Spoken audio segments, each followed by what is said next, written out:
All right. Hey, What is up, my guy? look at this. We're actually making the technology work. Yeah, did that work? Did you see that all right?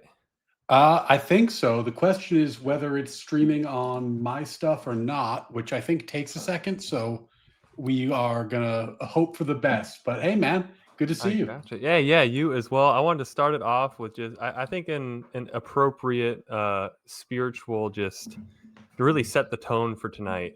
When we're talking about punching, fighting against the communists and winning and just draping the American flag, raising it up high. And I thought that was a good starting point for our wonderful show tonight. So Yeah, getting punchy. I like it. that's right. So welcome everybody. This is officially the Ordered Liberty podcast, episode 1, with your host Gen Z attorney and Ryan Mullally. And yeah, we're excited for this show. It's been a little bit in the making, but we couldn't be happier to be here and build this reasonable right coalition together. And we've got some super special guests tonight that will definitely be recurring guests on the panel. So Ryan, you ready to bring everybody in here? Yeah, let's do it. And I can report with happily that StreamYards is working. So the tech is good, the intro's good, the energy's good. Let's bring the people in. Beautiful. All right. Well, everybody say hello to our first guests, Zetsui and Tali. How's it going, guys? Hello there. Yeah, Pretty good. yeah. Hey, Coolio. strangers. That's right. We're all super strange with each other and no idea who anybody is. But how'd you guys like the intro? I like Rocky. Very fun. Good. Yeah.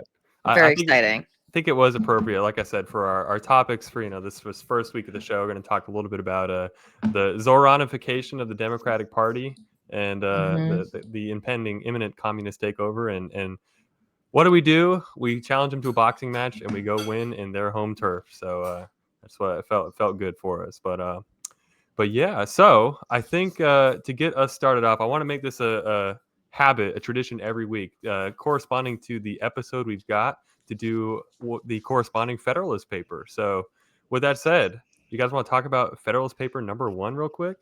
Well, it's mercifully for those who are trying to follow along. And if we're redoing one Federalist paper a week, that's actually not too much to read. It's mercifully short. So this was the easiest one. So if you didn't do your homework, that's all right. But they do get longer. I think the thing that's always striking to me, just to give a baseline, when you read the Federalist Papers, is that there was an open intellectual debate about whether or not we should have a federal government or whether the Anti-Federalists would win. And hey, buddy, hey, Finger, what's going on? And this was done in long form with people giving real substantive feedback and pushing serious intellectual arguments in the public space, which is in our meme culture today difficult to do, let's say. But we do have podcasts, so maybe in terms of just being the spiritual successors of the Federalist Papers, maybe the Order of Liberty podcast can be the modern day equivalent of some of that long form discourse. Here's hoping. That's right. No, definitely hoping. And real quick, just as a brief introduction, obviously, I think everyone watching knows who we all are. But I guess if we can do just a real quick breakdown, because this will be recorded and posted to the other channel, which real quick, everybody, I've got a different channel. We'll put the links for after, but it is going to be a dedicated Ordered Liberty podcast channel. Going to basically post the full VODs there from the recordings that we do, as well as cut it up in some clips and shorts and get that going independently. But yeah, so for posterity's sake, let's see if everyone. Let's start with Tali. If you can give us just a brief rundown, who you are, why you're here, and what you are hoping to accomplish with us. Sure. So thank you very much for having me. My name is Tali Botts. I am someone who is concerned with, likes to comment on culture and politics. I grew up a liberal, turned pretty radical leftist in my, college and post-college graduate school era. And then I sort of had my anti-woke turn, not to be too cliche, and ended up voting for Donald Trump in 2024. I have, concerns with the future of both parties, if I'm honest. which is why I'm so excited, to be talking with all of you guys and looking sort of forward at what the right could and hopefully will look like. But yeah, I lean right is, I guess, the easiest way to say it. We were talking about this today on Twitter. Some people were asking for me to define my where I am on the political spectrum, and basically, the most reasonable people on the left, as far as I can tell, who I think are really good people, and I hope will take control of the Democratic Party, I still have real serious disagreements with. So, yeah, I'm new to the right, but looking forward to building the coalition. Awesome, super duper. And Zetsui, you got the mic. Zetsui, I'm another attorney. I've been on a few panels with Ryan, and then Gen Z met you after you guys did that WIC thing, the WIC panel. And so, yes, origin points. I was a DDGer who had some conversation with Destiny, then debated with Ryan. We did our 4v1 on court packing. And then it's thing is, it's really fun to be able to talk to other attorneys like that you can't really discuss a lot of heavy politics stuff at work because you don't want to rock those boats. And then I do hope you guys forgive. I don't like to show on camera just because my own privacy reasons that I'm not a streamer and don't need my employer getting called. But yeah, no, and so it's just, I guess I've always been right leaning. I think the word I've usually used is just rhino. I'm a Republican in name only in a sense. But yeah. And so, like I said, I enjoy discussing these topics and I especially enjoy discussing with other attorneys and non. Very, very Yeah, I'm cool. happy to be the foil, the non-attorney foil. So I'll dumb it down sufficiently for the audience. That's That'll right. That'll be my role. That's why I'm really glad that you're here, Tally, because I Awesome. figured we might go too deep in the Because I'm dumb. Yeah, because like I said in our chat earlier, you're a canary in the coal mine. You're the ones There who we keep go. us sane. But yes, okay. So intros out of the way. Let me turn it back to Ryan then. As far as tee us off, tell us why. I know you did a little bit already, but why do the Federalist Papers even matter? Why should we even talk about them at all? Well, I mean, America is really unique in that it was founded not on a nationality or a religion, but on a series of philosophic and geopolitical and historic explorations by the greatest political minds of their era. And the system of government that we have, or that we should have, I should say, because it's been tinkered with in some not so good ways over the years, was devised by really learned men who were thoughtful and forward thinking, and best of all, put their thoughts on paper and they were recorded. So we can know it's not a question of guessing why the government is the way it is, why we should have a federal government, why the federal government should have limited powers, why not just be 50 separate states, why not just be one nation with no states. These are questions that our founders thought about, really weighed the pros and cons of, carefully addressed and answered. And if you don't know why the system is the way it is, or why the Constitution was written the way it was, it's very hard for anything that happens in this country to make sense. So I think that, I applaud the idea, Gen Z, of kind of focusing on the Federalist Papers at least a little bit each week, because this is the sort of history and the sort of civics that every American should know. Yeah, and I think, I mean, obviously our broad project that we're trying to accomplish here is building this reasonable right coalition that is built largely around like restoring the original founding principles of America, reasserting the idea that America is a propositional nation.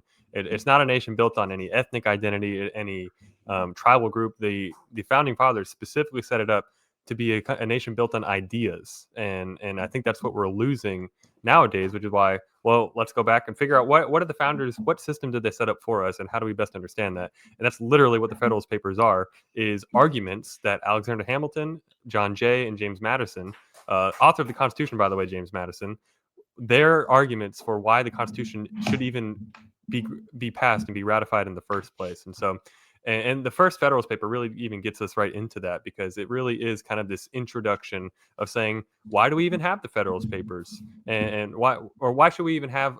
Well, they're all built towards why should we have a constitution, but the Federalist Paper number one is, here's what we're going to do. We're going to lay out the full arguments for you, and really just take you step by step. Because the quick history lesson is we had the Articles of Confederation, and they were basically a disaster. They did not work because it was too decentralized. It decentralized the power too much to the states, and so the Constitution was the second attempt to build a national government and grant it more power than the Articles of Confederation had. So, who wants to take the first crack? What do you get out of Federalist Paper number 1? An introduction. So it's not, unfortunately, there's not. It kind of lays out because I think they're aware of the fact that that most people are going to not want to give up power, and so if you're in a state, you say you're going to have to start off by saying, why should we ever do this? Like, because what you're asking us to do is to surrender some amount of our authority to something that is unified with other states that we don't want to be a part of to begin with. So it goes, what are the values of it? It kind of like I think it starts off by acknowledging that, basically saying like, I'm aware of it just as much as you are. There are still benefits that you should listen in. And I think that there's, even though that's totally right, it is an introduction, so it's not basically the Federalist Papers that follow this zoom in on specific issues, either historically or politically of the time. But there are a few gems in there that I quite like. One is that from the outset, the focus of the Federalist Papers and the focus of the argument is about the core things that the federal government should be doing.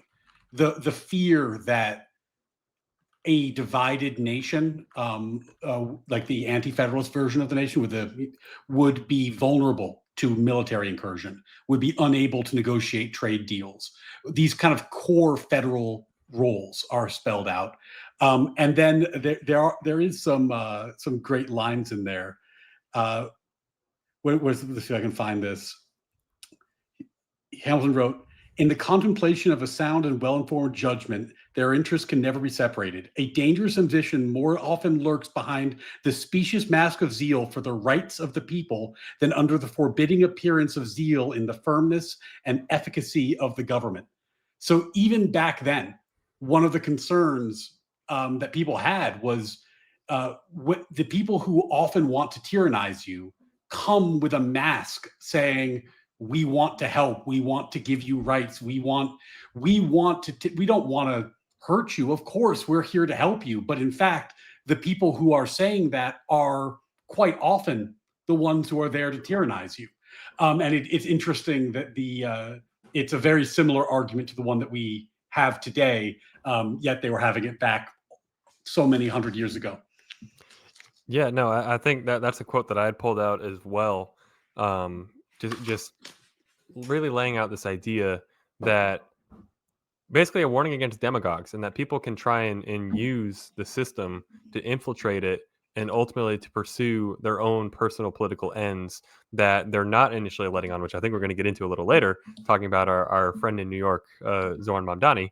But another quote that really stood out to me was, I've got it here. It says, "So numerous indeed, and so powerful are the causes which serve to give a false bias to the judgment, that we, upon many occasions, see wise and good men on the wrong as well as on the right side of questions of the first magnitude to society," which I think plays into, once we get to week 51 of our Order Liberty podcast, that's one of the famous ones, Federalist 51, which is about, not to give too much away, y'all are going to have to come back in 51 weeks or 50 weeks from now to get that. But the core concept is this whole idea that if men were angels, then no government would be needed. But I'm blanking on the second part of that. But basically, men are not angels, and therefore we need ambition to check ambition. This whole idea of checks and balances, and laying it out here in Federalist number 1, just saying that there is no such thing. You cannot have a system where one person just gets the full say. Because remember, this is the time we've just broken away from a king in England. And so no one man can truly have all the answers and implement the best possible system. And if we're really going to take this thing seriously and say that people have a voice and the will of the people, what is the first 3 words of the Constitution? It's we the people, and we are constituting this government. The whole power of the government derives from the people and the power that we give it. And I think that's what that quote really gets into. One thing that it was Chipingro said, the synopsis, unfortunately for the Federalist number 1, it's not much of a synopsis to give, other than it's just kind of an introductory, like, hey, here's what we're going to do. We're going to write all these essays and basically make the argument for the Constitution, and just lays out a couple of these kind of broad principles of what we've just mentioned on a few of them. So I don't know, anyone else got any big takeaways on Federalist One? I think just in terms of the podcast, though, it's a good suggestion, Chipingo, and I think that probably we should assign a summary between, maybe between you and me, Gen Z, about who's going to just give an overview that week going forward. I agree with you, though. I don't think it was worth doing it this time. The first Federalist paper is pretty much, we're going to write the Federalist papers with a few pithy lines. That's right. I think this is a great idea to do a different one of the papers every week. I think that's this is going to be really educational and informative, and I have more like meta thoughts about it, because I haven't read it. I didn't do my homework either. Sorry, I came from work, but I don't know if that's even a proper excuse. But first of all, I appreciate it. There's a very Jewish sense to it. It's very Talmudic. Like, we get to read the arguments between the people, right, and see how they sharpen each other, and in that specific context in time. I think that's just like a very valuable debate. Is so important, right? And seeing the similarities and how these things can transcend hundreds of years is very grounding, I think. I think we always feel like we're living in, the newest and strangest times, but there's a lot of wisdom to turn back into. And I was thinking too, on my drive home today, the founders of our country,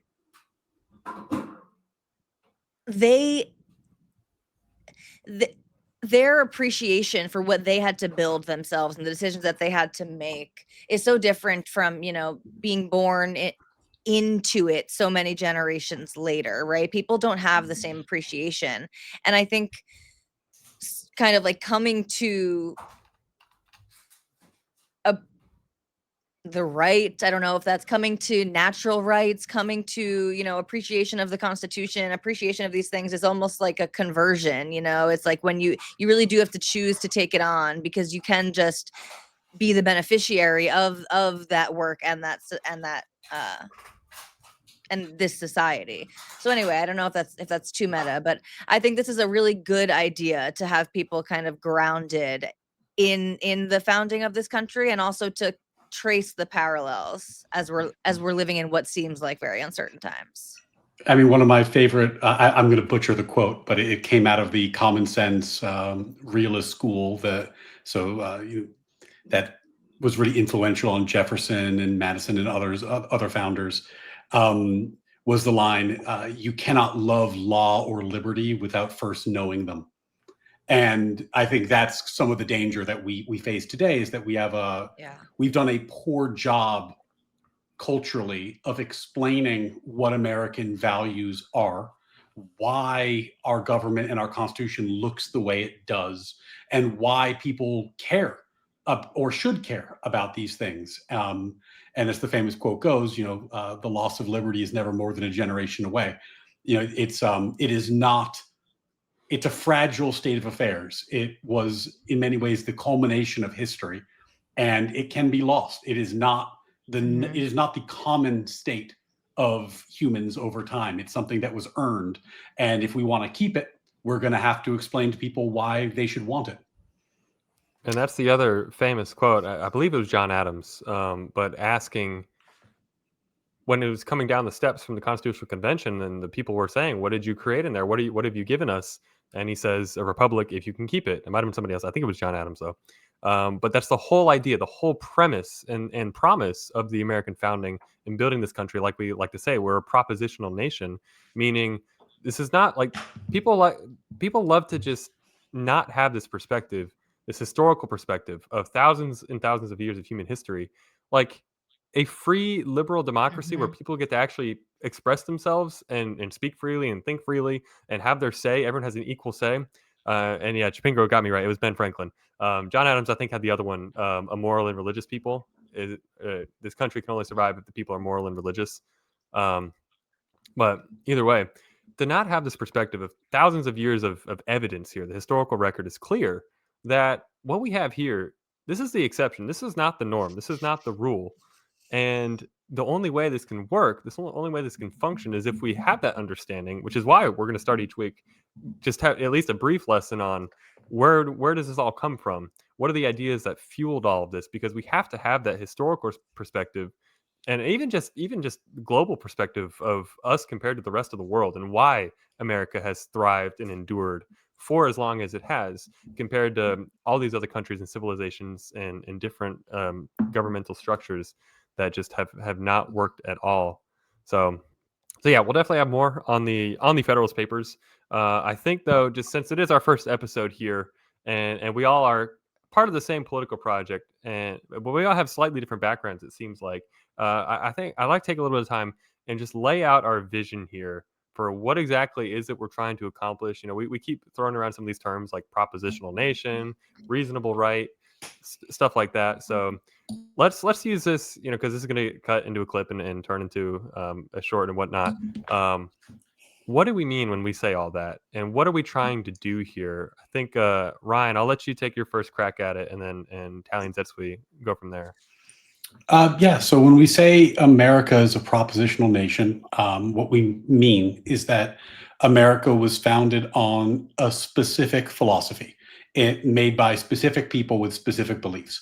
And today, oftentimes, America is, it's almost viewed in hollowed out legalistic terms. When you ask someone, what does America mean? They might say something like democracy, or they might say something like a nation of laws or a nation with a constitution.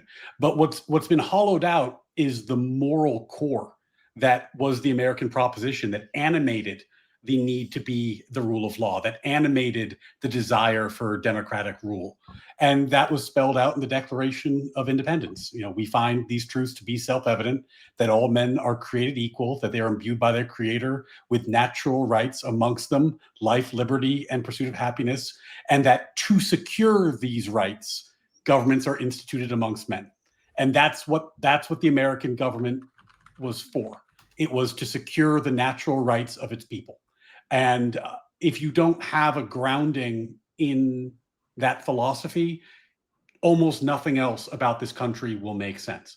When you look at the First Amendment or the Second Amendment, it doesn't say the people are granted by the government the right to free speech. It doesn't say the people are granted by the government the right to freedom of religion or the right to bear arms. It assumes that these rights already exist because they're natural rights, because they're part of natural law, and the government is prohibited from infringing upon them.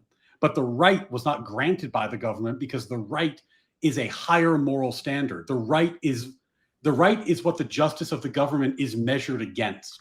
And if the government ever became too tyrannical and was infringing on natural rights too much, rebellion would be justified. And that's what our founders believed.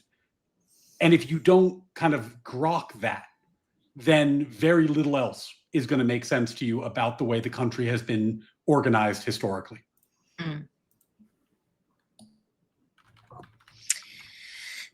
That was really good, Ryan. And I'm glad that we keep bringing up a propositional nation. And I think that's really important.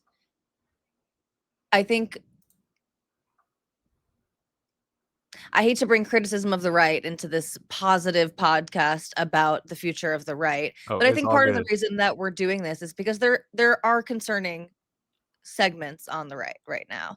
And so what I'm about to say is twofold. So I think on the left, there are people who are saying, well, I didn't agree to this proposition. I had no choice in the matter. Either I was, born into it, basically, right?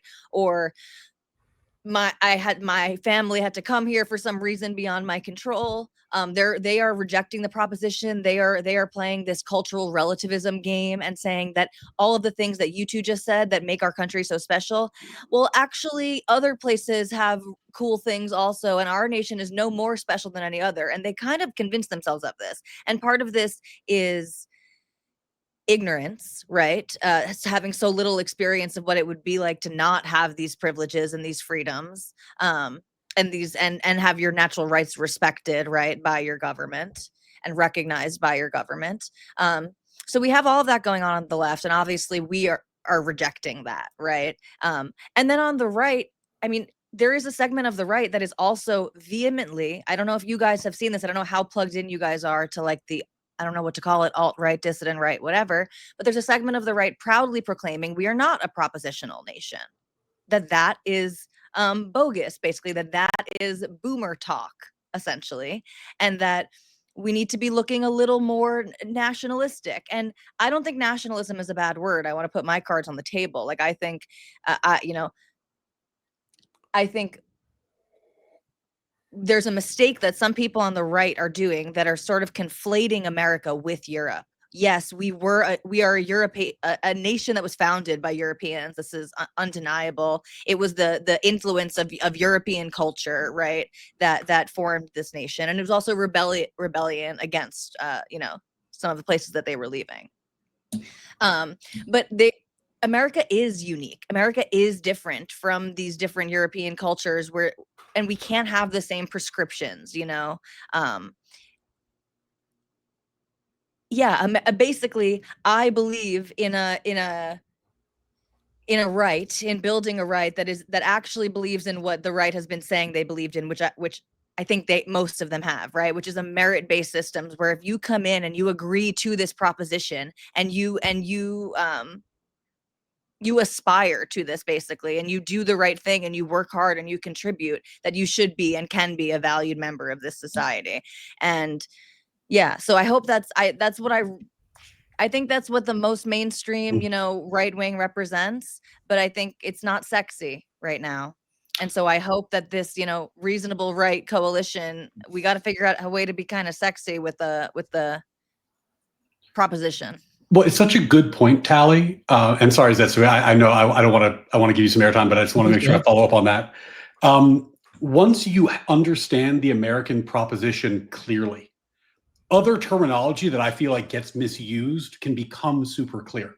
Like when I criticize someone on the left or the right for being woke, which is I do both, what do I mean by that?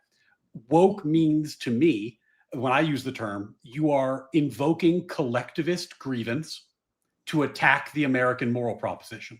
That's what woke means, right? So when the woke left comes in, they say, oh, America has this history of systemic racism, slavery, redlining, and that's why you should let us discriminate on the basis of race going forward, and we're going to abolish the American proposition and instead do this other thing. And the woke right does the exact same thing. They say, oh, Christians are being so mistreated or white people are being so mistreated that on the basis of that, we're going to abandon the American proposition and replace it with something else. And, once you have a firm grasp of what the American proposition is, then you can see what it means when someone's trying to undermine it and understand that that's the view that ultimately needs to be rejected. And I don't want to say it has been hugely ascendant on the left, but you're right. It is gaining steam on the right. And these are boundaries that need to be policed. There's a world of difference between saying, I think Christian values are good. I want to support Christian politicians who will govern in a Christian way. That's totally fair. We can say more than that. We can say that this country owes its foundings, right, to Christianity. Not all of the founders were Christian, right? But absolutely, the Christian morality is deeply imbued in American values.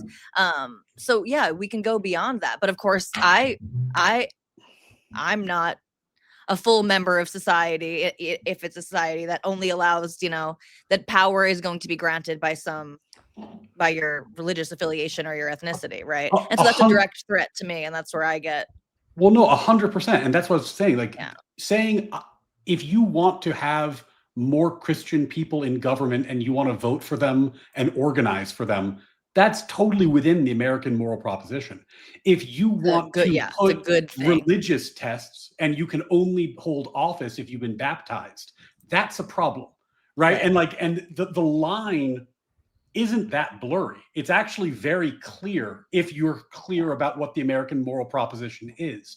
And that lets you reject it more easily when people come in and they say, well, we're not a propositional nation. Let's just get rid of all this, because you see what the game is.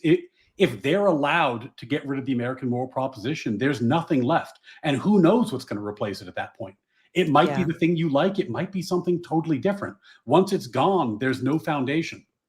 And Yeah. that's why, Tally, I don't want you to ever apologize if you've got a criticism for the right, because I think our very function, our very reason for existing as something outside or other than the MAGA right or the hardcore Republican, hardcore conservative, Christian nationals, whatever label you want to have, the reason that we're building this specifically the reasonable right is because I think we all have this shared understanding that the left has just completely lost its mind, lost its grip on reality. And, Yes. and I think, and some of y'all's backstories here is emblematic of that. Like going back to what was kind of being talked about on X earlier, Tally, was you're a former lefty that has realized how insane they've gone. Ryan is a former lefty who realized how insane they've gone. Zetsui, I don't know if you're on that train too.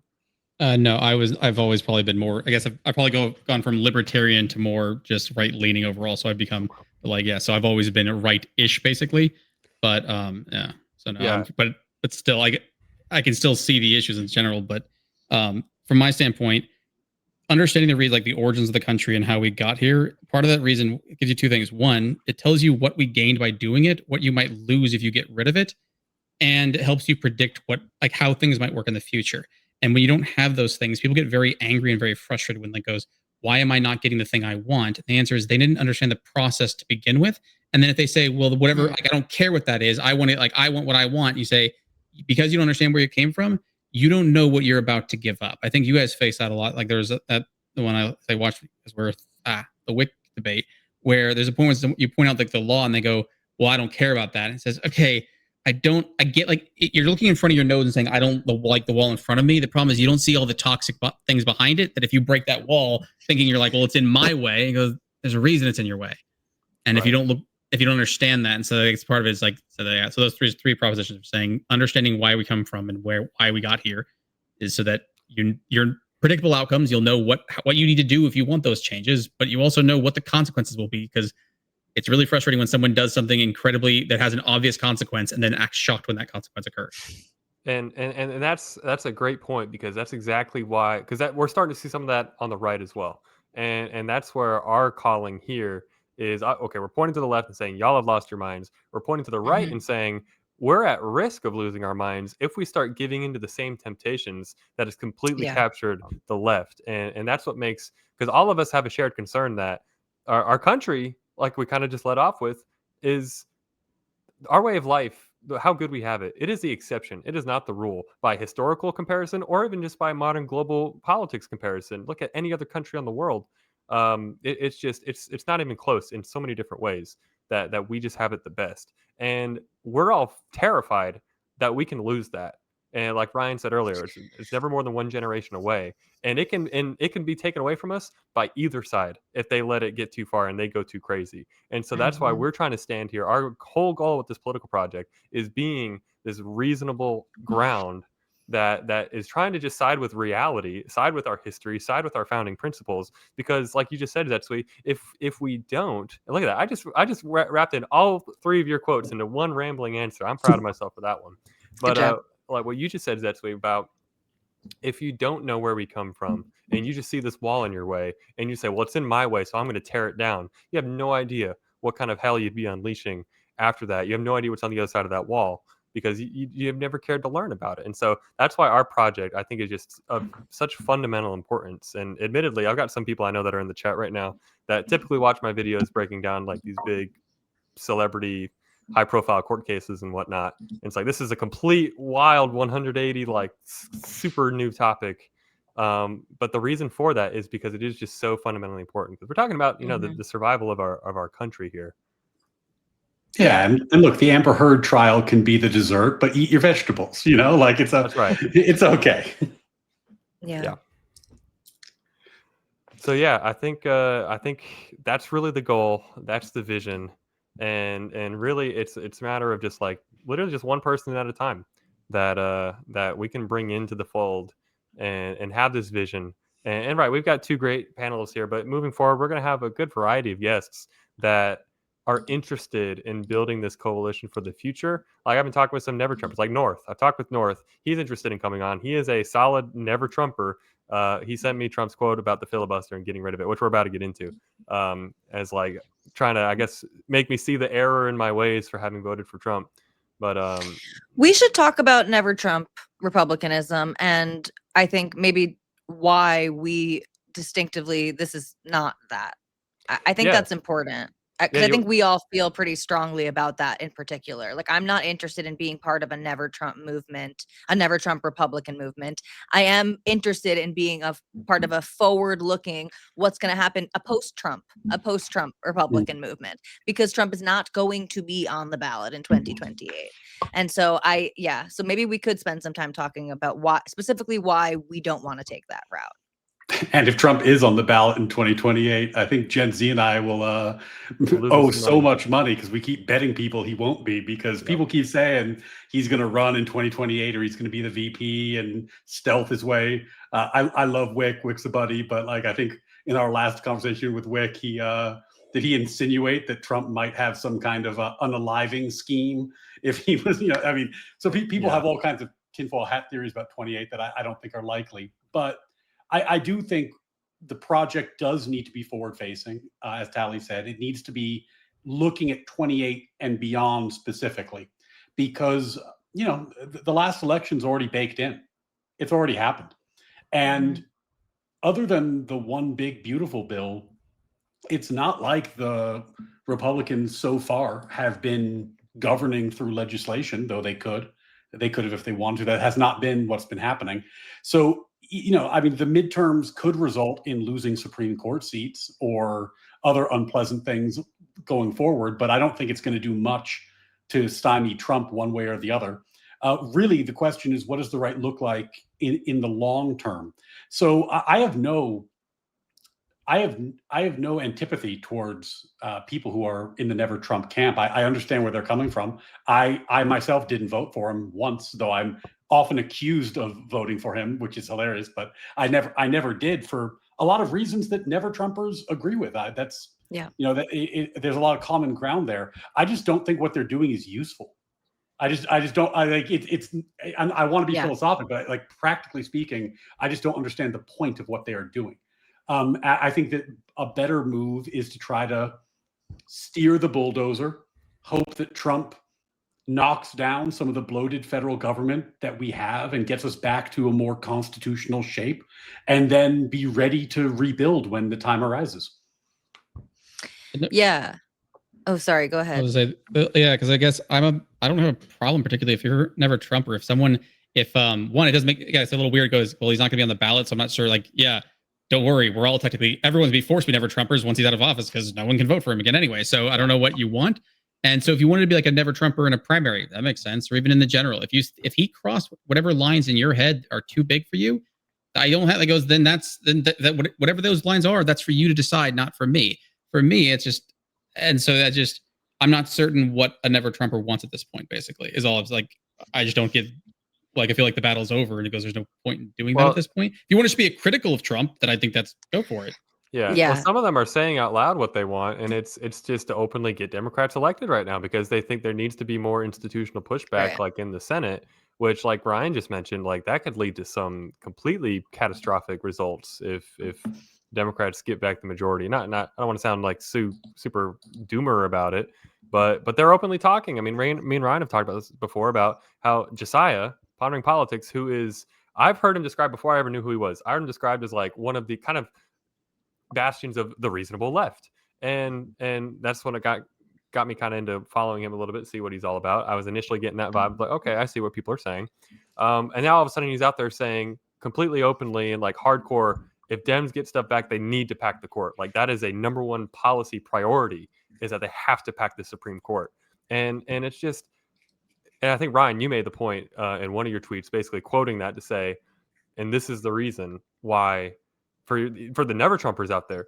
like why what you're trying to accomplish right now, it's not helping the right whatsoever. Mm-hmm.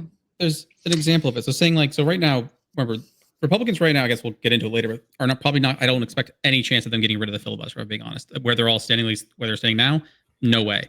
But like, so when they got rid of the filibuster, the Democrats are the ones who got rid of the filibuster for judicial seats. And that was not Republicans. Republicans tried under Bush, they're like exact same thing was happening. They were getting blocked left, right, and center on their judicial picks, and they tried to build support to get rid of the filibuster, and they failed. Democrats were able to do it. So the thing is that the horror is saying Republicans, you could say like, well, they try. Everyone tries something. There's always someone in the House. There's 435 of them. Someone's doing something wacky every single day.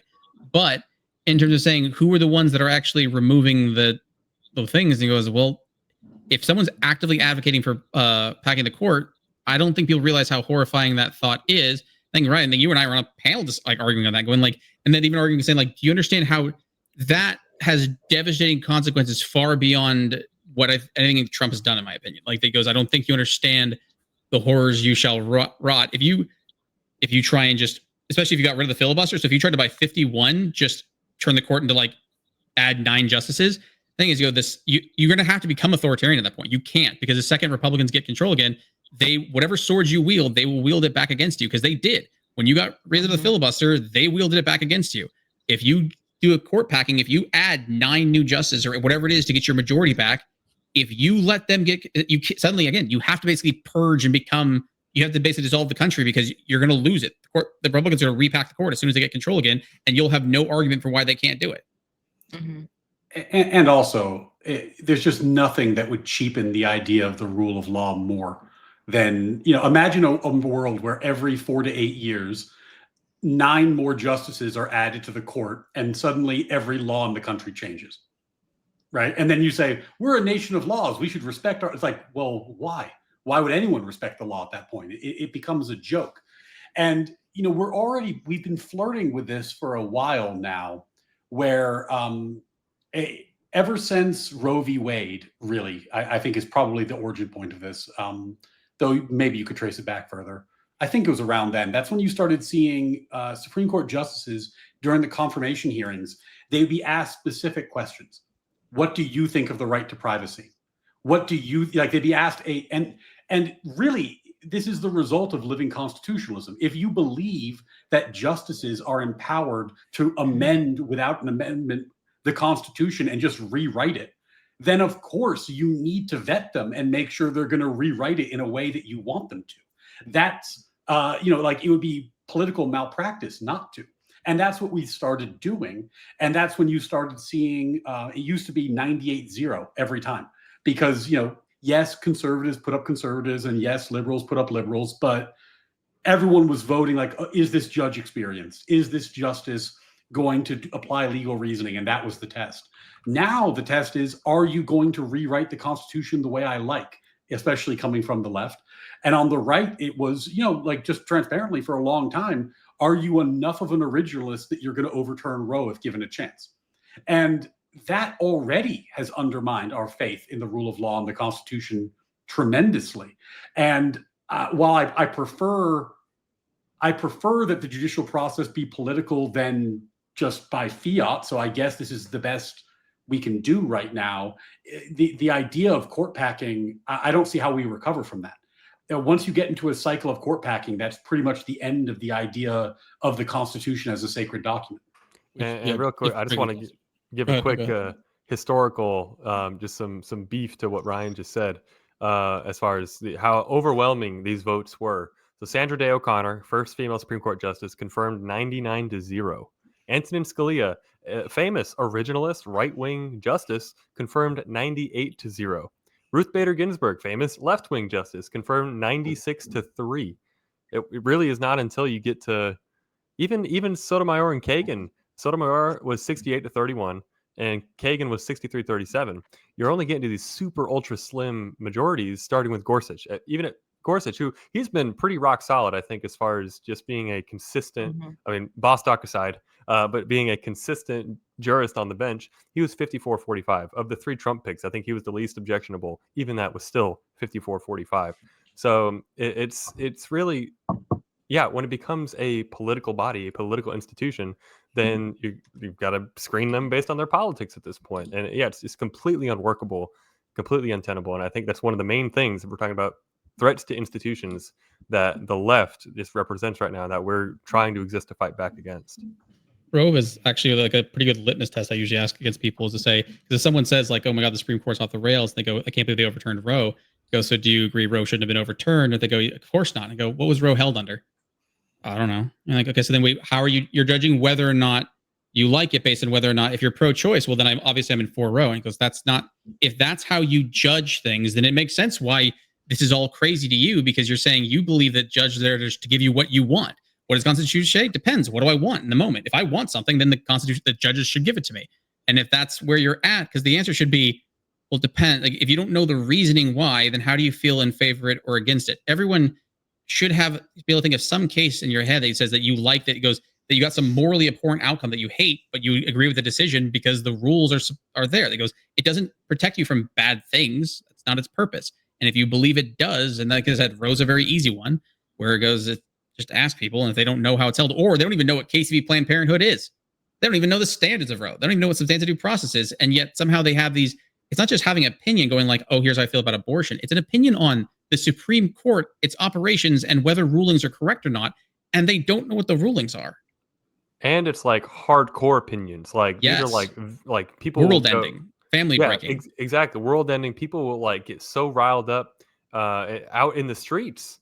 And I remember I was still in law school when Roe got overturned. It was summertime. I was interning the Alabama Attorney General, which, pretty conservative area, and I was actually specifically in the death penalty division. So we don't have any snowflake soft lefties in that division. But when the opinion got leaked, which, by the way, crazy how we've just basically forgotten that as a collective conscience. That was wild. Yeah, unbelievable that you've got a draft opinion on arguably the most momentous case. At least conservatives have pretty openly campaigned on we need to get elected so we can get more Supreme Court justices so we can overturn Roe. Which, by the way, another great example. People talking about conservatives don't believe in institutional norms. Did at any point in these last 50 years the conservatives suggest packing the court to overturn Roe? Absolutely not. Never did. They said we need to win elections the democratic way to hopefully. However, can I just say this before I forget? Because So you're right, and I completely agree with you about standing against court packing and all of this, and just the slippery slope that is. And however, the right did this kind of political jockeying too, right? Mm-hmm. What Ryan said was what you both just said was like the most generous interpretation of how it was advertised. Ryan, you said we need to elect a president who's going to put up judges who are originalist enough that Roe will be overturned. That's not how it was advertised. It was advertised as we need pro-life judges. And I'm not against pro-life at all. That's not something that doesn't freak me out. I don't think there's anything wrong with that. But that's what it was framed. It was, we need to get judges in there who are going to make abortion illegal, right? Who are going to overturn Roe v. Wade. And it probably would have been better off being framed as like, even RBG doesn't think that this was, like a proper ruling or whatever. It wasn't framed as this is unconstitutional and that's why it needs to be overturned, and we need to appoint judges who are going to be originalists. Mm-hmm. It was marketed, and maybe that's because you need to market to the lowest common denominator in a language that people understand. And so I get that. And you're speaking to something that is politically tangible for people.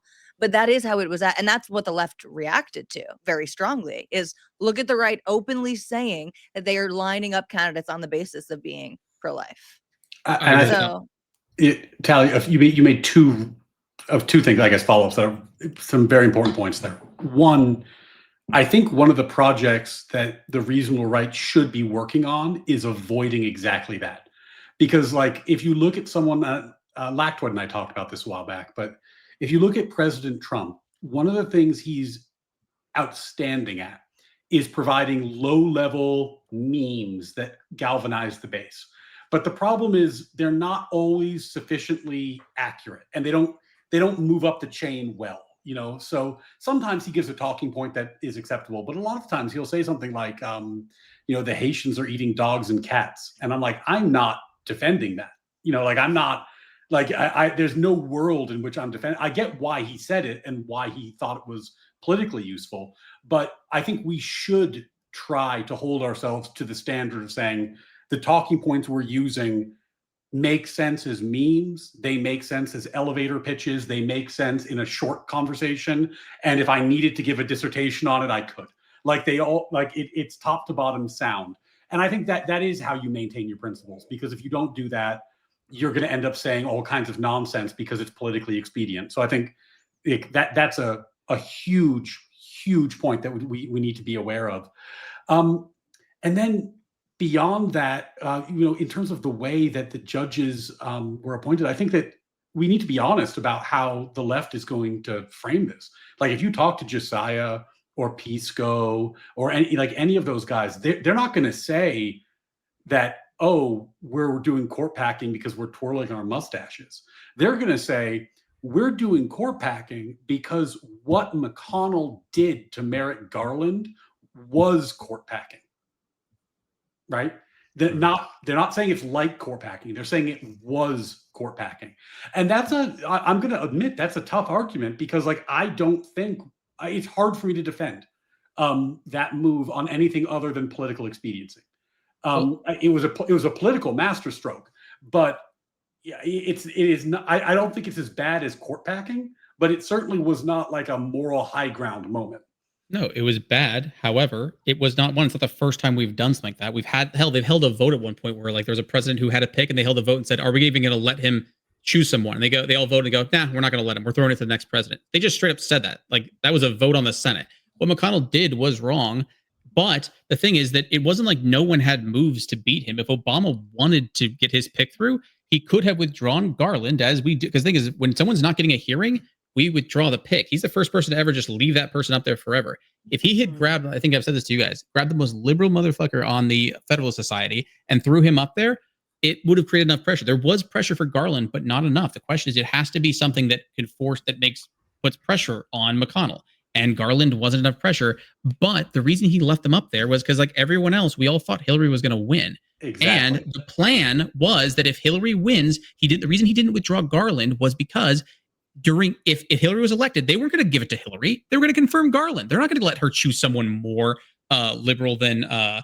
They're not going to let him Garland go down and suddenly get some progressive that they can't stop. No, they would have confirmed Garland immediately. The two options were either, and that's why Obama left him up, because he goes, if you think Hillary will win, then you should leave him up. Just leave him up there.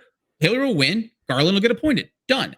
If you think Trump was going to win, you would have withdrawn Garland and found someone else, because now there's a risk. You think the Republicans if you had a Federalist Society person, we're going to risk losing Scalia's seat to a progressive over a originalist part of the Federalist Society. Why? Because McConnell doesn't like it. The level of that, there was pressure for Garland, just not enough. And so the Garland thing, it wasn't court packing. It was just, it's basic game theory. I swear to God, I feel like that should be a high school class at this point. You can map this whole thing out and it all makes sense. Sorry. Plus I think too, no, that's a great point, because what people leave out, yes, we can all agree, if we were on the receiving end of this, it would suck. It would hurt so bad. But the thing that we also have to keep in mind, there is just a political nature to that side of things, to the Senate, they are politicians who, and this was an election year, so a third of the Senate is up for re-election, and if this really was the kind of issue that is really going to galvanize the voters and get people out, then that would have reflected on election day, but it did not. And all these senators that were doing this, McConnell, every senator that was involved with this political move, yes, like I said, if it was on the receiving end, we'd be screaming all day long, this is pure politics, because to be frank, yeah, it is. And certainly, and I was even saying this at the time, and for a reference, I was a senior in high school. But even I was saying, I feel myself being on the right, but this is pretty bad. No, I think it's inappropriate. Right. It's unsportsmanlike behavior. And then to Ryan's point, it's also really good politics that, they accomplished what they set out to accomplish. And I think to Zetsui's point, they could have fought harder, right? If they wanted to, they could, take him down, replace him. Also, Zetsui, I didn't know that had happened before. And I feel like that one little tiny piece of historical context just really wrecks the argument that Ryan said is their argument, which is, blocking Garland was equivalent to court packing. However, I think, as the kids say, that's cap. They don't think that was court packing. They didn't react as though that. I guess there have been people who have been talking about expanding the court, right? This is not a new conversation at all, right? So this is a conversation that recycles. But this invigorated excitement is directly in response to Trump's current presidency. And they talk about it in those terms too. They feel like they I think completely wrongly view this court as just giving Trump whatever he wants. They're not happy with a couple of their decisions, and they've decided that this court is just blindly loyal to Trump. And they also, part of what the left does is and what frustrates me with progressivism is they are never willing to accept any progress. They have no sense of like where they are, context in history or in time. They think that right now is the worst. They believe that we are on the edge of fascism, guys. Like, hype yourselves up to the level that they're at, because that's what they actually believe. I don't think Josiah is a grifter at all. I don't think he's faking it. He believes that our country is on the edge. So of course you pack the fucking courts. In his opinion, of course, it's the most obvious thing in the entire world. You have to protect against our country falling to fascism. That's what they see as being on the line. Everything is unprecedented because they don't know precedent. Well, yes. True. Yeah. Ooh, beautiful. That's a good one. Line. Yeah. There's basically, there might be more, but off the top of my head, there are 3 progressive arguments that just get recycled over and over again. Like, we agree X is bad, therefore you must let me do this other thing, even though the dots don't really connect. We agree racism is bad, therefore you must let me discriminate against people in the present day.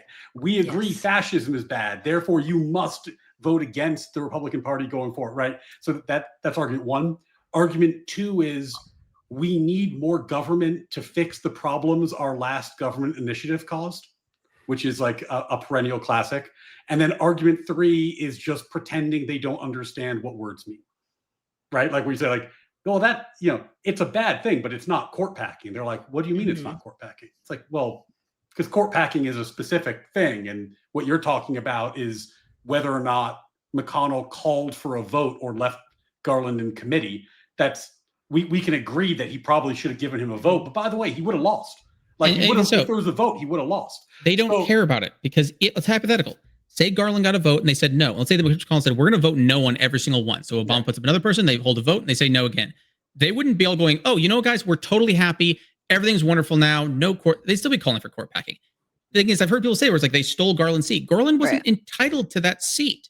And even goes to hearing things like that. We've held votes where we told people that president's just not getting a Supreme Court pick. Because the thing is, the advice consent of Senate, you need the consent of Senate. Now, I actually agree that there was also more nuclear moves that Obama could have gone with because what does a silent Congress say? Because silence can be read as consent. And so it goes, Obama could have been like, hey, my understanding goes, I put up my pick. I haven't heard from you guys in 90 days. I'm going to assume that you guys say it's okay, I guess. Like, you could, again, that's a pretty nuclear option, but there was plenty of moves to be made by Democrats. The thing is, I think they played it. I would have been like, I think they made the right decision. Why? Because at the time, I thought Hillary was going to win too. I thought Obama was doing was perfect. I think that's really left out of the conversation. That's also really important context, was the frame of mind. And I also thought Hillary was going to win. I mean, maybe everyone here did. That was what most people thought, I think. I don't want to speak for Gen Z attorney, but I think all the way, baby. Yeah. Trump train. There you go. How old were you in 2016? I just by the election day, I was almost 19. Okay. Makes me so fucking angry that you're A, that young, and B, that you were right and everyone here was wrong. But that's it's all good. I won't hold it against you too much. Thank you. Very, very generous. Does anyone else? I'm sorry, I don't mean to be directing this, but I remembered where we left off. We were talking about why this is not a never Trump thing, and then we wandered into a very interesting conversation. But I want to get back to that for 1 second, if that's okay. It's all good. This is definitely the goal here, is to be free form and just wherever the conversation leads us. Actually, and sorry, I probably is going to derail it again away from never Trump, but I wanted to respond to something you said, Tali, please, about everything to the left right now. It's like everything. It's the imminent fascist takeover, right? And gosh, just my favorite fact to always point out whenever I hear people saying that is like, if that's the case, why does the Democratic Party keep propping up the fascist candidate on the right, running all these ads saying like, so and so is too conservative for New Jersey or too conservative for Pennsylvania, fully knowing that what they're doing is signaling to all the Republican voters that, like, hey, maybe we should support this guy in the primary. And they're gambling that this person's going to be easier to beat in the general, and they've largely been right with that gamble. But it's like, if you truly believe the fascist takeover is imminent, why are you even why are you even playing around with that? Why are you even taking that gamble in the first place? And I've yet to hear a single person come up with any good argument. Usually they say, yeah, well, the Democratic Party sucks, which is like, okay, yeah, we can agree on that point. But Yeah, well, it's usually your actions belie your actual belief. The severity at which people will speak, and then how little they will actually do about it, and how little anyone else will do about it. And then like they're also. Do you guys remember that picture, like where it's like Obama was like sitting with Trump, like, and like they were at some event thing, and everyone was like going like, I can't believe it's like, yeah, if you all declare him basically the devil, you're all horrified when Obama will sit next to him and be pleasant with him, because you're saying like, I thought we said, why would you sit next to the devil and do that? And the answer is because, like, didn't you get the memo? Did you not know it was being like, you guys were playing it up for the camera? Did you not realize that? Did you like, and so there's so many people that are like baffled by going, I thought he's the devil, but no one acts like it, because probably because he's not. All the people who are in positions where it goes, they could do something and they don't. Their actions belie what their actual beliefs are.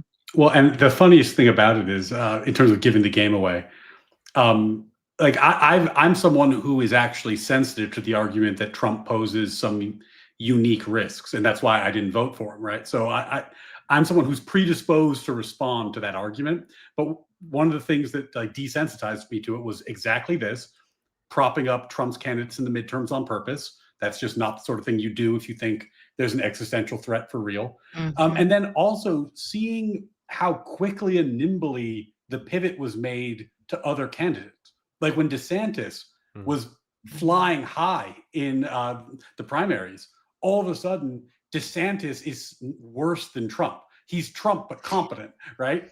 And now that JD Vance looks like a clear front runner for the nomination and likely the presidency in 28, JD Vance is somehow also is worse than Trump, right? Like, I mean, I think that, you know, they've told us that Trump is Hitler, and now the next person has to be Mecha Hitler.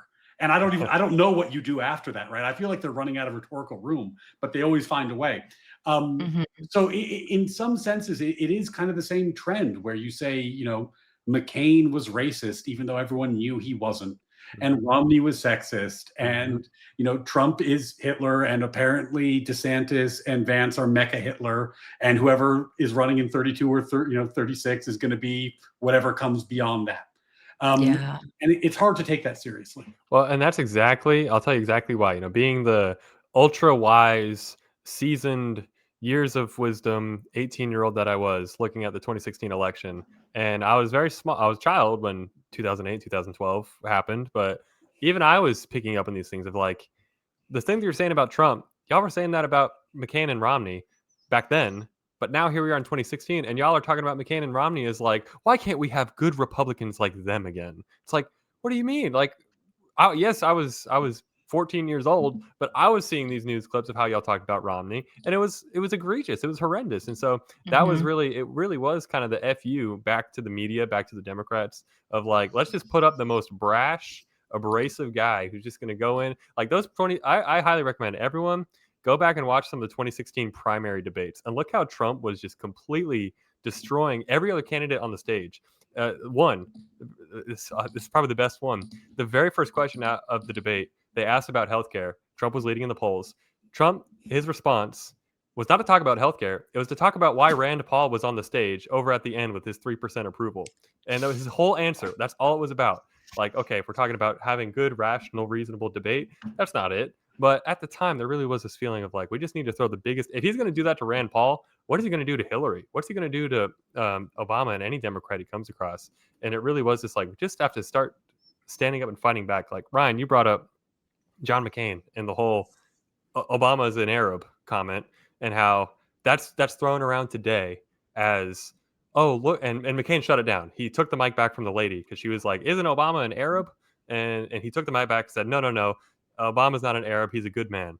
And that's thrown around today as a clip of like, look how great McCain was. But Ryan pointed this out to me. I didn't even realize this. Back then, that clip was used to bash McCain by saying, look, he's implying that Arabs are not good men. and so it's just a complete. I think Zetsui, you just had the best quote of the whole thing. Everything's unprecedented because they don't know the precedent. Mhm. And The other funny thing about that particular quote is that there's I'm just a little bit older, and I remember what happened. So sometimes people say things like, that never happened. No one ever did that. The Democrats didn't do that. I'm like, I know they did it because I was a Democrat and I did it. Like, specifically me. I specifically used that talking point at that time because I thought it was effective. Like, it is not something I'm proud of, but like, it's not like this is up for debate. Like, I was there. Like, these things happen, and the idea was, and I was a true blue dog at that point in my life, and I would admit more of a vibes-based voter than anything else, but the idea was Obama was the future, and by any means necessary. That's what it was. Like, it's not that I thought McCain was a racist. It's that I didn't care. I thought it was a useful thing to say, and at that point in my life, that's kind of how I viewed politics. It was just like, there's the good team and the bad team, and the good team should win, and this seems like a helpful thing to do. So I don't know. Sometimes I have these conversations with people, and they forget that I speak lefty. Like, I've done it. Yeah. I've done that. I've been on that team. I've done the things. I've said the stuff. I've fought the fight, and I do remember how this went down. And I think that you have to remember your history. But it's not even that. So if someone says things unprecedented, and you go, so tell me, like, what kind of analysis through precedent have you gone through? And the answer is none. Okay, then what do you mean? It's like, if you don't know any of it, I've been on, like, I was on a panel regarding like the impoundment of funds, only to find out that no one even knew where the Impoundment Act came from or why we had it, what pushed Congress to do it, what is the history of impoundment throughout our country. And yet I'm listening to people argue about it as though discussing whether it should or shouldn't be, or like how crazy it is that he's doing it. And you're saying, like, you don't know where any of this stuff came from, and you don't even care to look. And the answer you oftentimes get is, if someone says like, well, Democrats have never done this, and you're like, I don't know if that's true. They go, well, give me an example. So they go, they assign you a homework assignment to go, I've just made some bullshit. I need you to go do a history lesson on my behalf to find something to prove me wrong. And then even if you say that, I'm going to try and come up with something offhand to try and explain why that one's different without even looking into it, and then give you another homework assignment. And you're like, and that's a common thing. Often paired with the classic, I don't know what words mean, please explain it to me move, where they ask you to keep explaining something until they find some phrasing or some detail, like you're saying, Zetsui, to pounce on. And then after you've done like 15 homework assignments for them, now they're going to say, wait a minute, what about this detail that you got wrong? Right. Yeah. And then it's like, okay, what are we doing here? I know in our last Wig panel, Soy Pill did that to you, Gen Z, where he was, he's just like, he's just like, I don't know if he just doesn't know or if he's feigning it. I think he's feigning it, where he says like, explain this to me, explain this to me, explain this to me. And then finally finds one tiny little detail and goes like thermonuclear after you've been right about 100 things in a row. Right. And it's incredibly frustrating. And also sometimes they're wrong. But the problem is that they can also read something. They think they have the answer. But again, remember, they don't finish reading. And so then suddenly they pounce on something only again, they don't know any of it. They haven't read it themselves. They heard a word, have decided and will do a full analysis in their head. They think they've figured it out and have the answer, and they're right across the board, and they're ready to like spew fire over it. When again, the answer isn't correct. I've had that again in the whole Impoundment Act. There's one point where it goes, well, he didn't send the special message. You're like, okay, let's say he didn't. So therefore he can't do it. It goes, there's a section, you didn't keep reading. There's a section that it points out what happens if he doesn't send it. And it doesn't work. It just means that the GAO prepares or whoever it is prepares a report without it. That's all like that. The answer, but the problem is because you stop listening the second you hear a word you like. Again, that's why you shouldn't have the other people go do your homework assignments for you. If you want, it's fine to have the opinions. It's just a matter of saying like, if the severity and your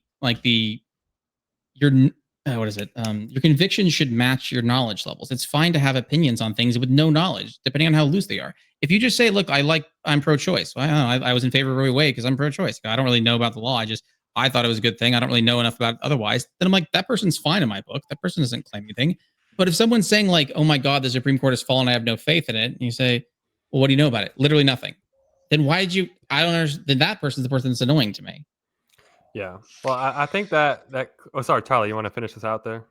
Well, I was just gonna say, like, we should like beware of righteous indignation, right? Because the people who they always have like lots of energy and, like you're saying, very little context, and they've done very little homework themselves.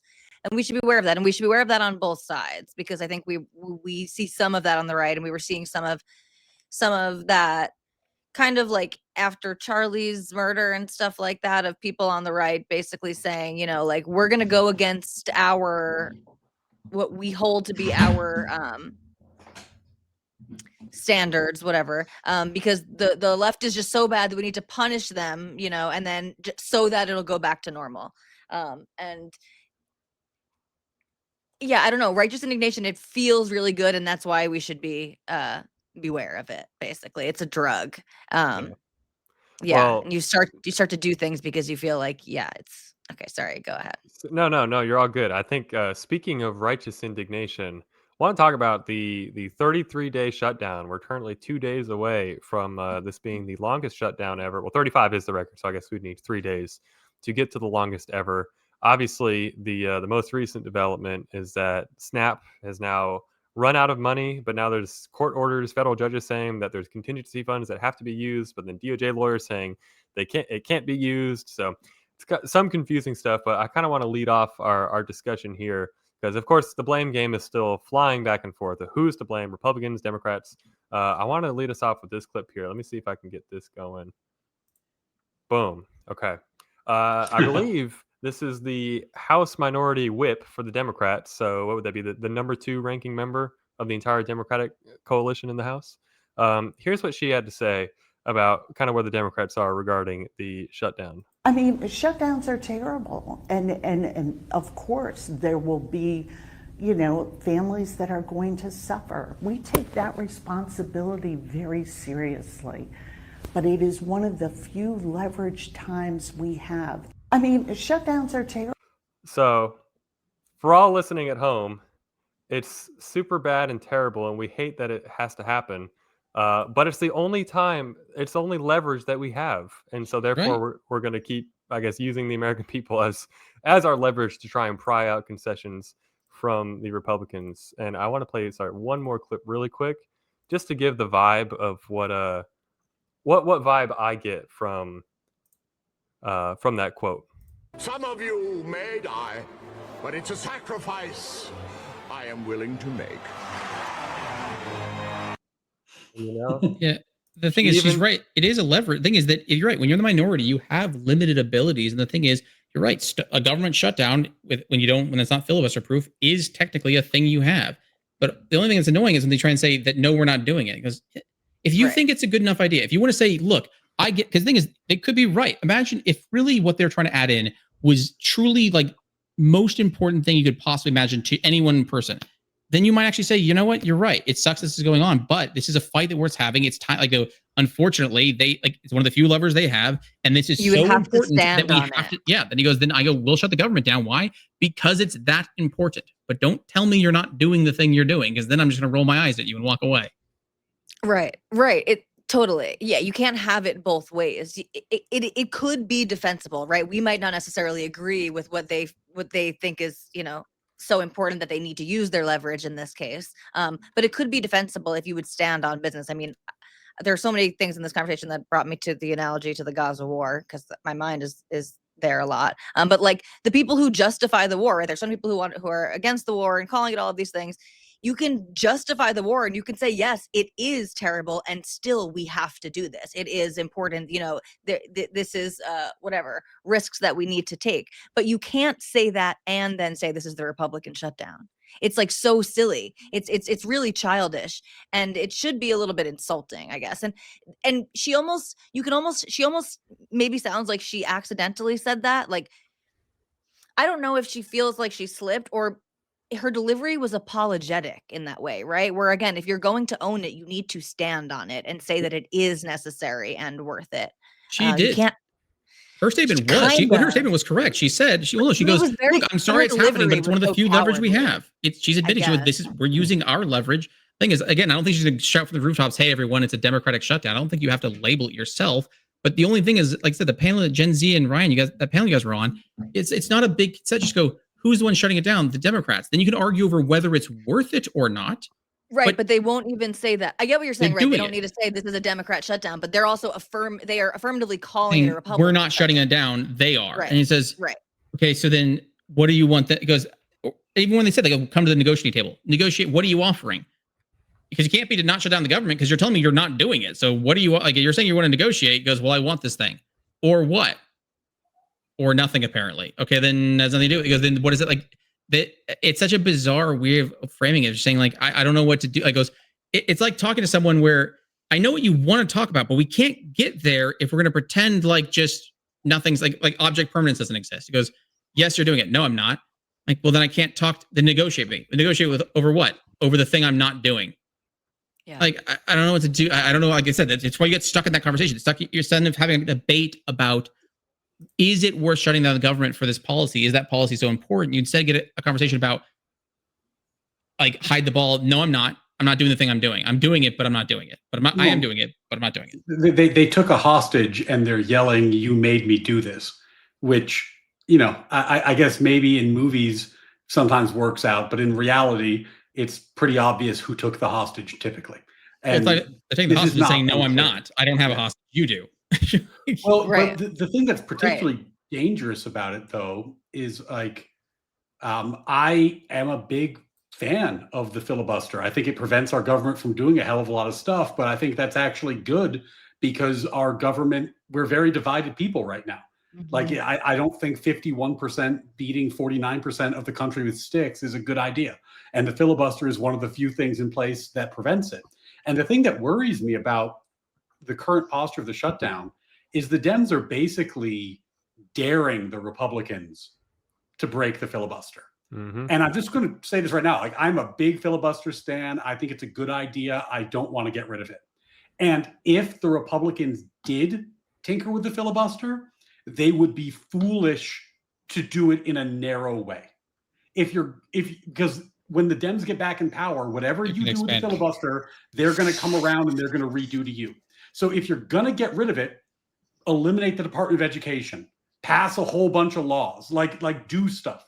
Don't just eliminate the filibuster to pass a clean continuing resolution and sit there, because when they get power back, they're going to crush you for what you just did. Now, I think it would be better not to abolish the filibuster, but you know, that's the game of chicken right now.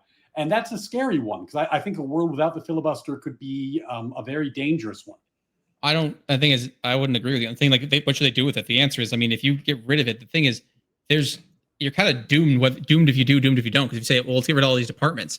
Okay, you're about to get 100 new departments next time when Democrats get in power. I go if you get rid of it, the sword is already unsheathed. You go, whether you use it to your benefit or not, the thing is, it's going to be wielded back against you, and if whatever you do with it, they're going to do it tenfold. That's why I said, like, if you pack the court, you kind of have to, at some point, you have to basically disassemble the democracy, because as soon as Republicans get control of it again, they're going to pack the court. And then they go, and remember, when they fight back, they usually don't hit back. It's not a clean hit back. Like, oh, you stabbed me, so I'll stab you once. It goes, no, if you pack the court, we're going to pack the court and then start passing laws to try and, because then one side will eventually trying to suppress the other's ability to do anything, which will require consolidation of power and the dismantlement of democracy, basically, of anything that stops them, because you can't, removing the ability for the sword to pass hands.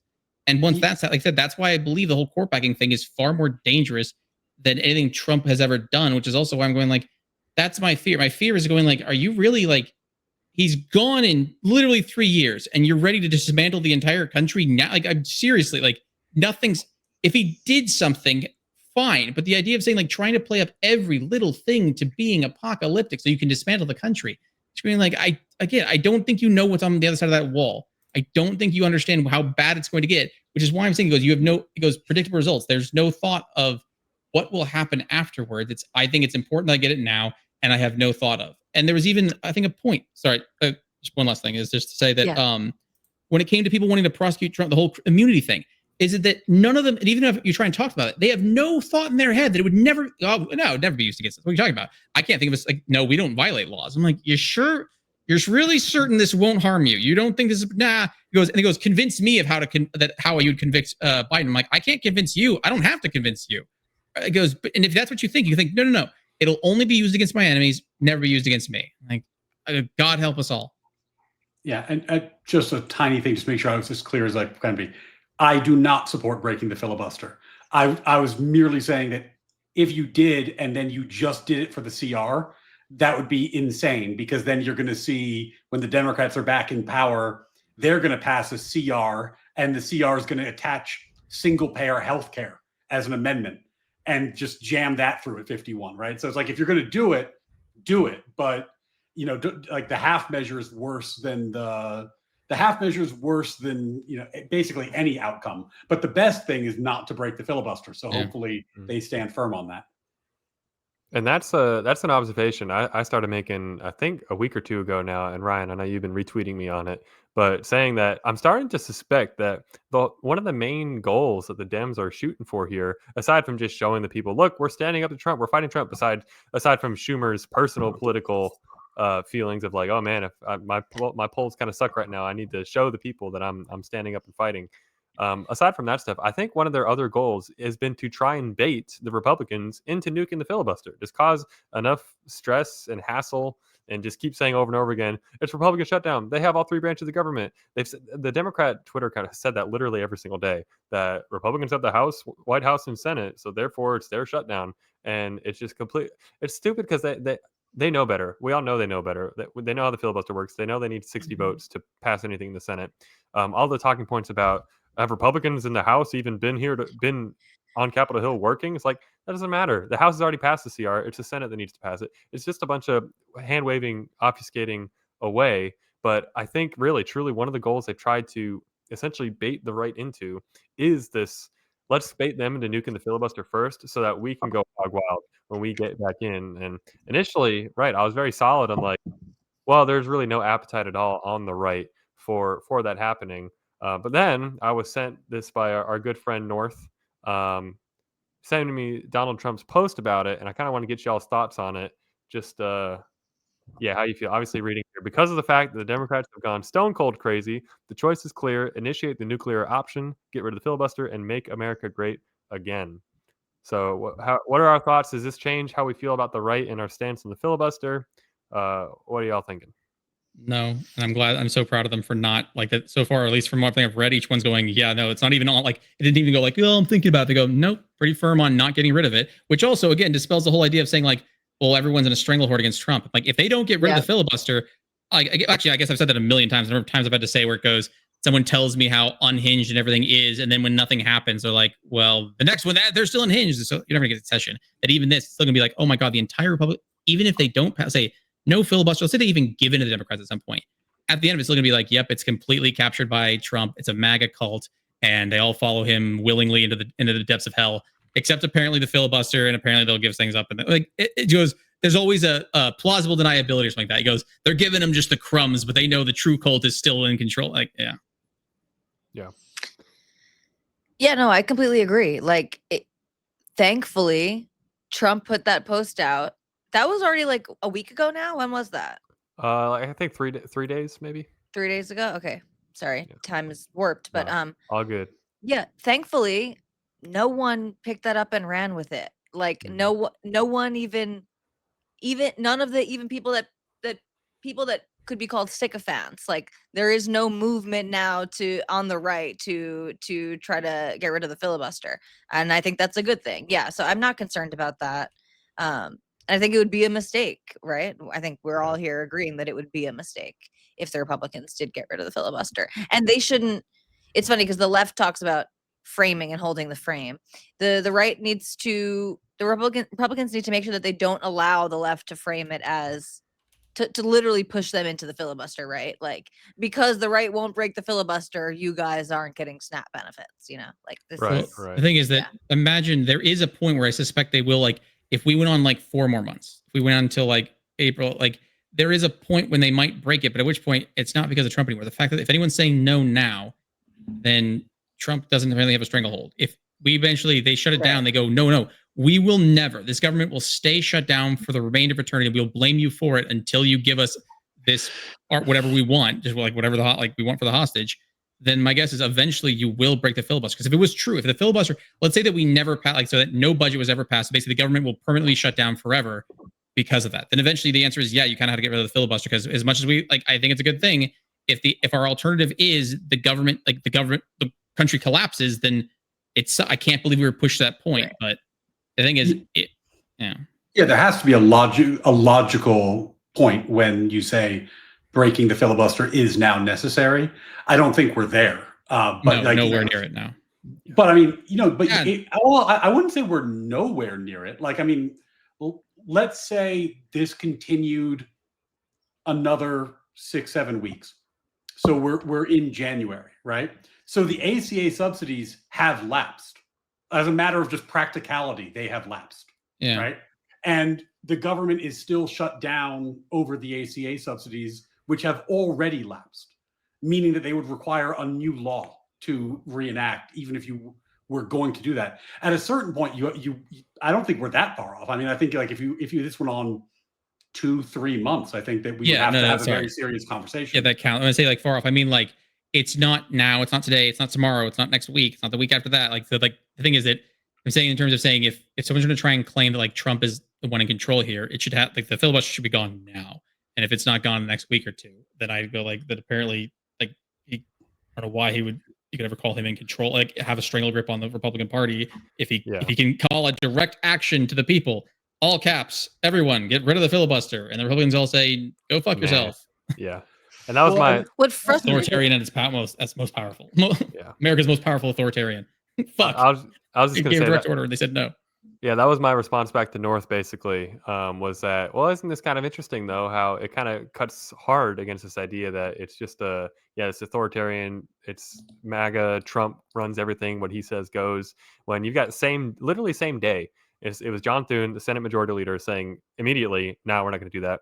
The Senate number 2, Barrasso from Wyoming, he said, "Nah, I'm not going to do it." Mike Johnson was like, "Well, that's the Senate thing, but I hope they don't do it." It's like everyone in a position of power on the right was saying, "Yeah, no, this is just definitely not happening. There's no appetite for it," because we recognize we're not going to cut off our nose to save our face or spite our face, however that saying goes, because they know that she was going to go on the other foot at some point, and it's just it'd be nonsense to do it, like Ryan saying, over a clean CR, like of all things, which is why I think the Democrats are just being so difficult about it, because they're really trying to bait it, which makes me think Trump. I think him putting something out like that makes me feel like he's trying to save some personal face, maybe, of like trying to signal to the people like, "Oh, I'm doing it. Look, I'm fighting. I want to reopen the government." But then it kind of puts the Senate Republicans kind of in the tough spot.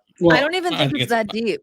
I don't even think it's that deep. Yeah, he doesn't like it, and he's like, "How could they how can they make this stop?" Right? Yeah, he's thinking we control the Senate, right? Why are they not? Yeah, we have a way to do this, so just do it. It's the answer. Right. I think that's the idea that he thought beyond that. I don't think he did.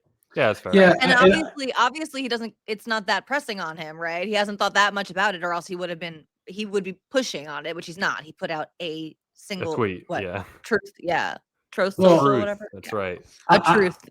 He's a tough guy to read. I've often said I think he's a better poker player than I am. Like when I try to speculate about what he's thinking, I often find myself adrift. But that said, with that disclaimer, there are 2 principles that I think, when I look at his behavior, are helpful. One is that he very often says things not because he believes them to be true, but because he is interested in the reaction and the reaction to the reaction. That's true. So I think that's one lens you can view not just this statement, but all of his statements through.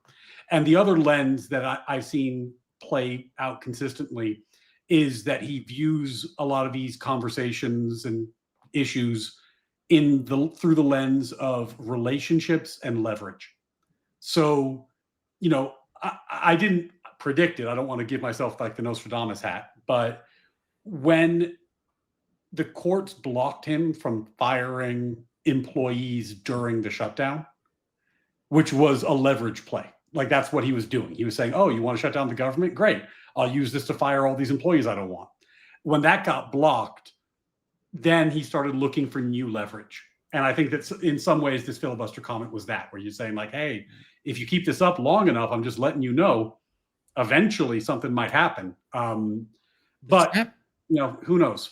When it comes to snap out of the thing, because like the contingency funds where people are saying like he has to or he hasn't to, I haven't actually seen anyone actually explain to me like as you have to see the contingency funds. Is it really like if there's a problem, you must drain it to zero instantaneously, no thoughts like given? Like if there's so much as a like anything, you have to drain it to zero, or is there rationale? Because you'd say that, well, no, we don't. There's no point.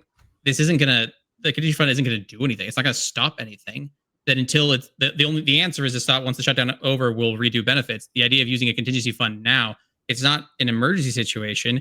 It's an intention. It goes. This is a decision made by both sides to not fund it, basically to not pass a bill, and therefore I don't know why. I would imagine contingency is more for like emergency situations, not disagreements that could be resolved with the two sides just agreeing on something. Right.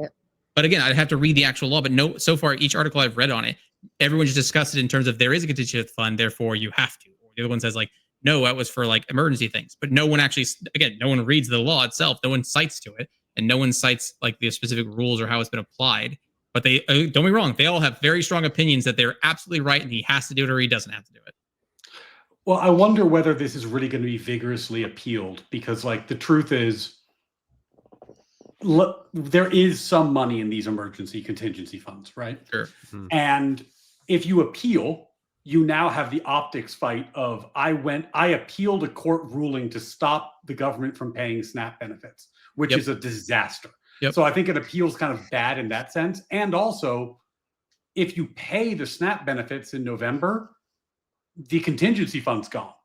Yeah, that's what I'm saying. I don't understand why it goes. That my understanding is the answer at any hiccup, you drain it to zero immediately. And I'm going, I don't know if that's the case, or especially when it goes, the answer, this isn't like there was a disaster and we're not spending contingency funds. This is a thing that has been decided upon by Congress that this will not, because the thing is, they could pass something that could just fund this one thing. The thing is, both sides basically want it not. I think that's why Trump's stopping as well. It's saying like, you don't want to use contingency funds because you don't want, if you think you can blame the other side for it, you want them to suffer because you want them to suffer and blame your opponents.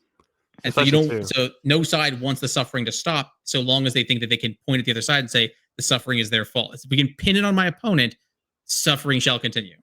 And I'm looking it up too. The contingency funds. I mean, we've only got like $5 billion and some change, but the monthly cost of administering SNAP is between $8.5 and $9 billion. So we're talking about like 2.5 weeks maybe for the entire contingency fund. Which I mean, maybe that idea is that we'll get it at least 2 weeks is better than no weeks. But still, though, it's like you have zero. You have no contingency fund then, because then what was it? Right. Yeah. Is that going to solve it? Does it do anything? And the answer is, so we'll have no contingency fund now. And are people on the brink of starvation? If no, then it says, so if we just did nothing for 2 weeks, we'd sell the contingency funds. And let's say that then the thing breaks in 3 weeks from now. So we'd have a contingency fund and then we'd have it funded normally. Wouldn't that be the way to go? Yeah, there's a couple of things at play here. There's the optics, like you said, Ryan, of like it looks bad to be the one against paying out SNAP benefits, right? Especially if you frame it as like paying out, making sure that the lowest among us can eat and stuff, right? That and 40% of the beneficiaries are children, right? So you can make it optically terrible. And then there's the actual human suffering, right? If people start to go hungry, right? For whatever thoughts we have about how that should be handled, ideally, just people not eating, that's bad. But then there's the part like,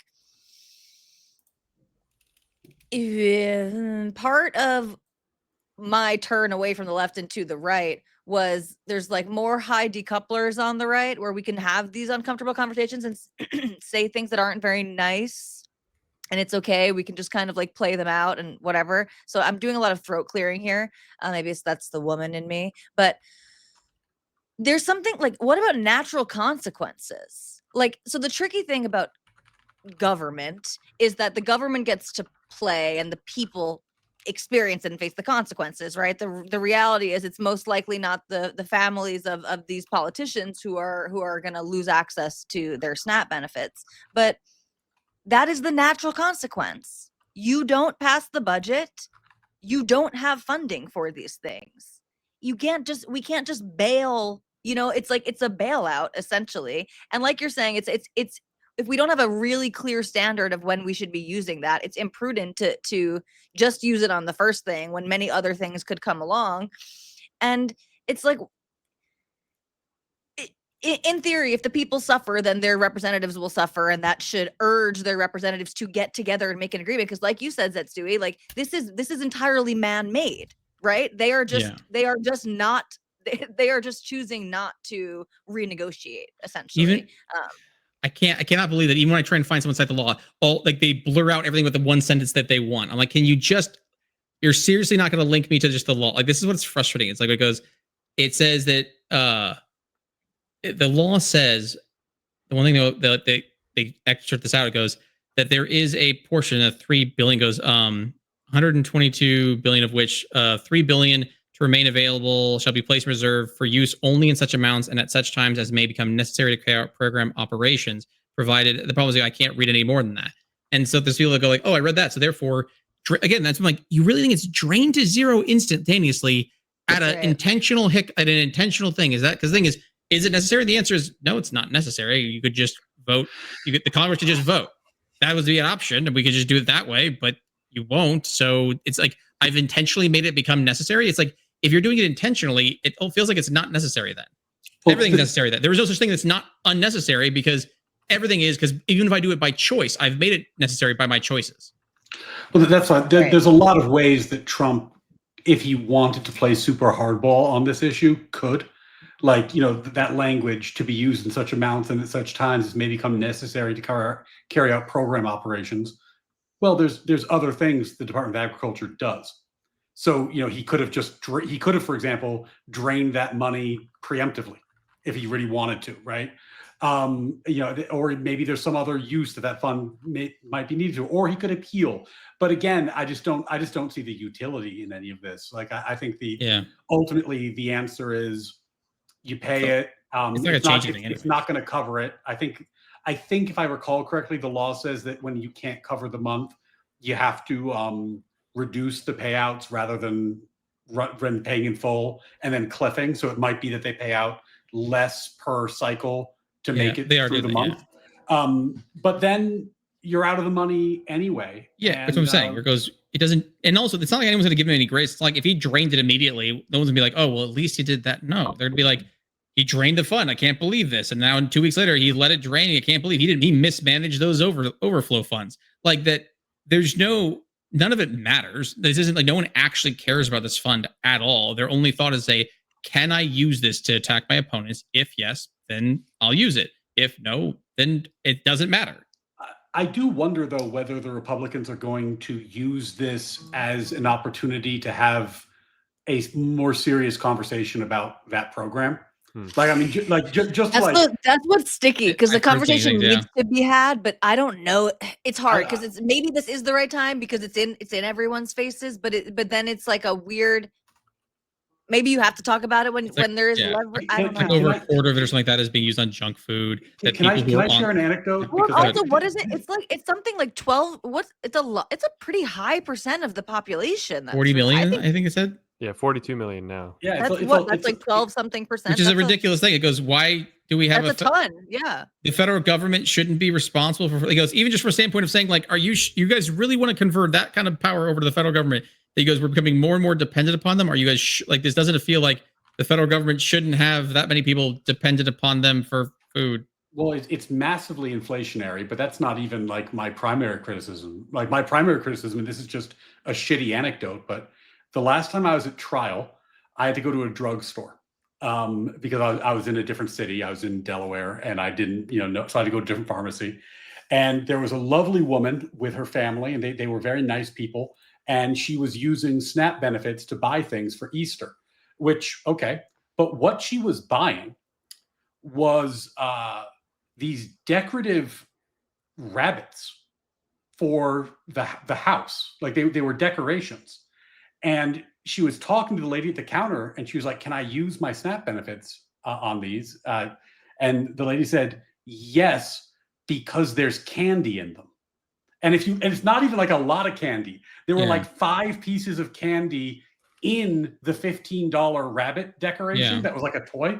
It was like primarily a toy with a little candy. And as a result, it was SNAP eligible, which was fucking crazy. Like that's a crazy thing for now. Do I want them to have a nice Easter? Yes. Am I really upset about the fact that they had a nice Easter? Not particularly. But if what we're trying to do is save the most I don't needy want to amongst us subsidize. from Yeah, I don't want to hunger, subsidize. this is not the way to do it. Yeah, right? well, that's what I'm saying. Because I have no. Because that's a weird response you get when people say like, "Well, do you want like it shouldn't be used for soda and candy?" What, you think people aren't allowed to be happy? I'm like, sure they can. Why wouldn't? Like, I didn't say they can't buy soda. I think they can buy soda with their money if they want soda. But the thing is, SNAP's purpose is not to provide soda and Easter bunnies. That's all I'm saying. It goes, if you want Easter bunnies and soda, dude, go nuts. Like, spend all your money on Easter bunnies and soda. Go for it. I'm cheering you on. I'm just saying that. Why? I thought we're saying like, why do we have a program for Easter bunnies and soda? Like, I wasn't like, and so if it gets shut down, do I care that we lost? My God, we lost Easter bunny and soda. Like, however, will we celebrate Easter with Pop Rocks and chocolates? And I'm like, and the answer is simply saying, if you guys are spending it on junk food, then it's not serving. It was sold. My understanding is it's sold as saying like to prevent people from becoming malnutrition. And I go, yeah, I can imagine supporting a program that goes, that we have enough money and funding in society that we can prevent malnutrition. But those things don't do it. And then it's like saying like, if you made like just going to Disneyland SNAP benefit, like of eligible because they have food there. And you're like, wait, that shouldn't be possible. And they go, oh, what, you think people shouldn't be allowed to go to Disneyland? And it's like, this has nothing to do with what you should and shouldn't be able to do. It's saying the program's purpose is not Disneyland. The purpose of the program is not bunnies. The purpose of the program is solely, my understanding was, and if it's not that, then just tell me, then why do I care that they ended? Oh no, who will ever buy the chocolates now? I don't know. Why do we have a federal program for chocolate bunnies? I've got. Go ahead. Go this is the left and right divide, by the way. This is just so like fundamental worldview thing. And I know it because it switched for me because I used to say those exact same things and I now don't feel that way anymore. But that is literally the response from anyone who has like spent any time learning any of the talking points or, involved in that conversation, has had time to speak with others about it. That is literally the response. You don't want them to enjoy themselves. I don't know if you guys saw Diane Yap made a tweet. I don't know if you know who she is. She's like, semi-popular Twitter account. She kind of made some noise.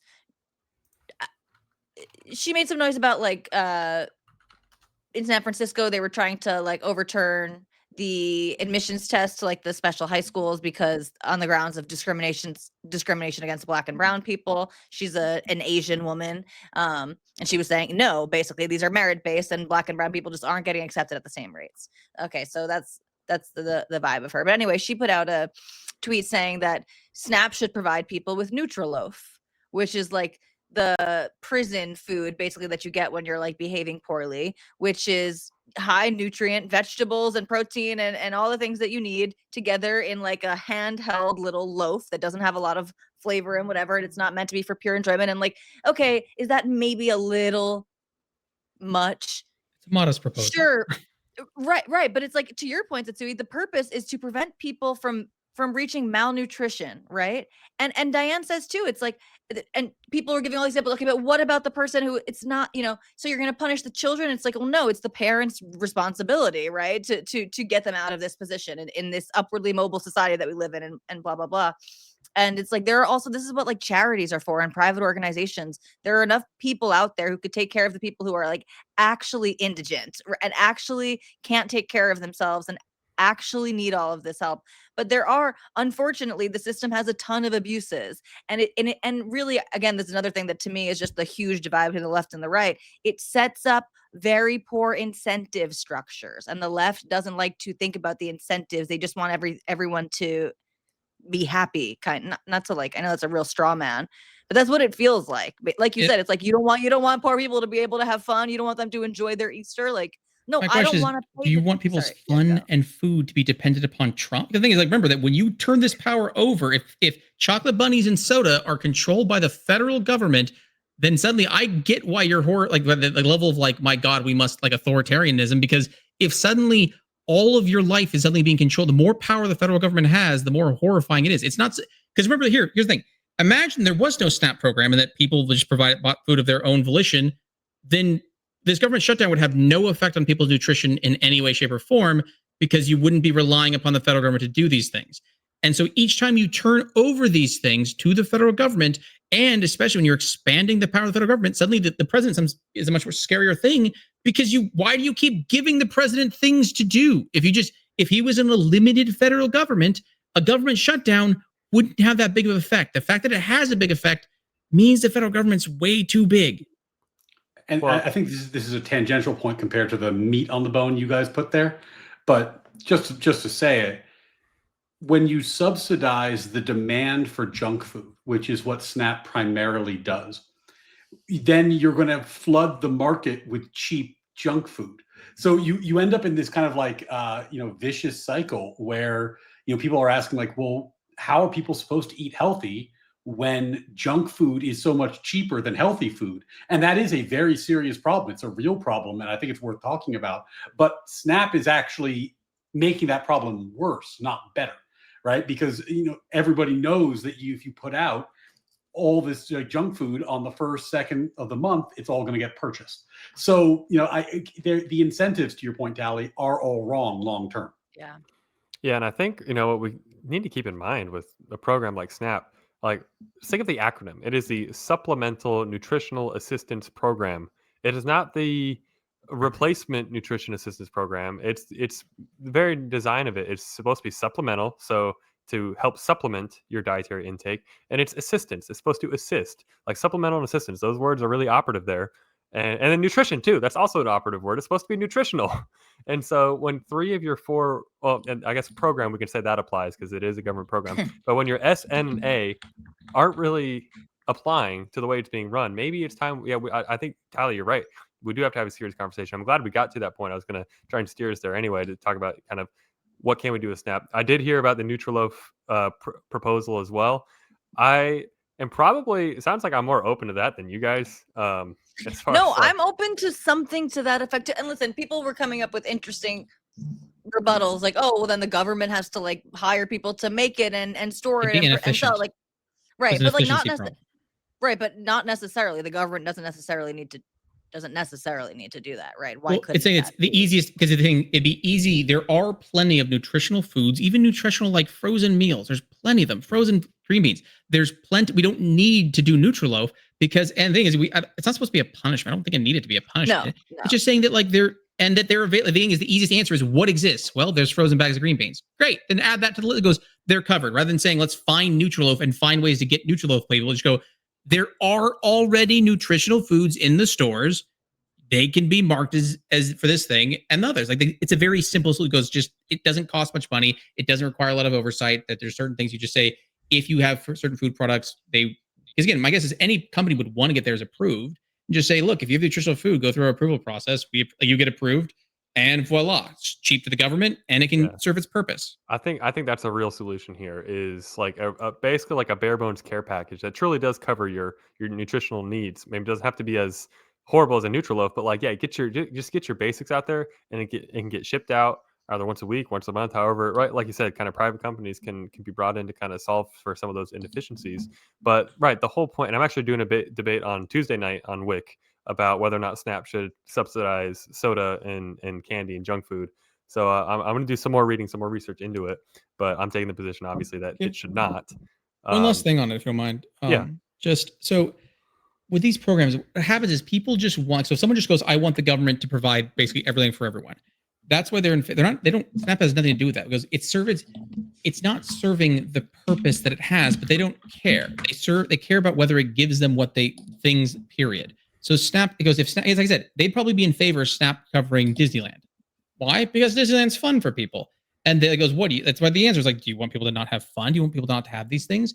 And that they just want these programs to explode, or that they want them to be covering more things. The other part is that the reason why you restrict them in some nature is to say that people will start to use them not for their purpose. Because like you could imagine it's meant to be supplemental, but someone figures out that goes, actually, I can make this my primary and only means of buying food, and I can make it work. And then it gets cut, and they go, my God, you're starving me. And it says, even if it's true, the answer is, you weren't supposed to be doing that. The fact that if you choose of your own volition to like take on to decide that I realize it's supplemental things, but I've decided that my entire life will become dependent upon it. It's your fault. It's the same reason, actually, even with the the whole expansion of the Medicaid thing of saying like, oh my God, all these hospitals are going to close. I'm like, you're telling me that all the hospitals decided to just bet on to throw all their money down on a temporary program?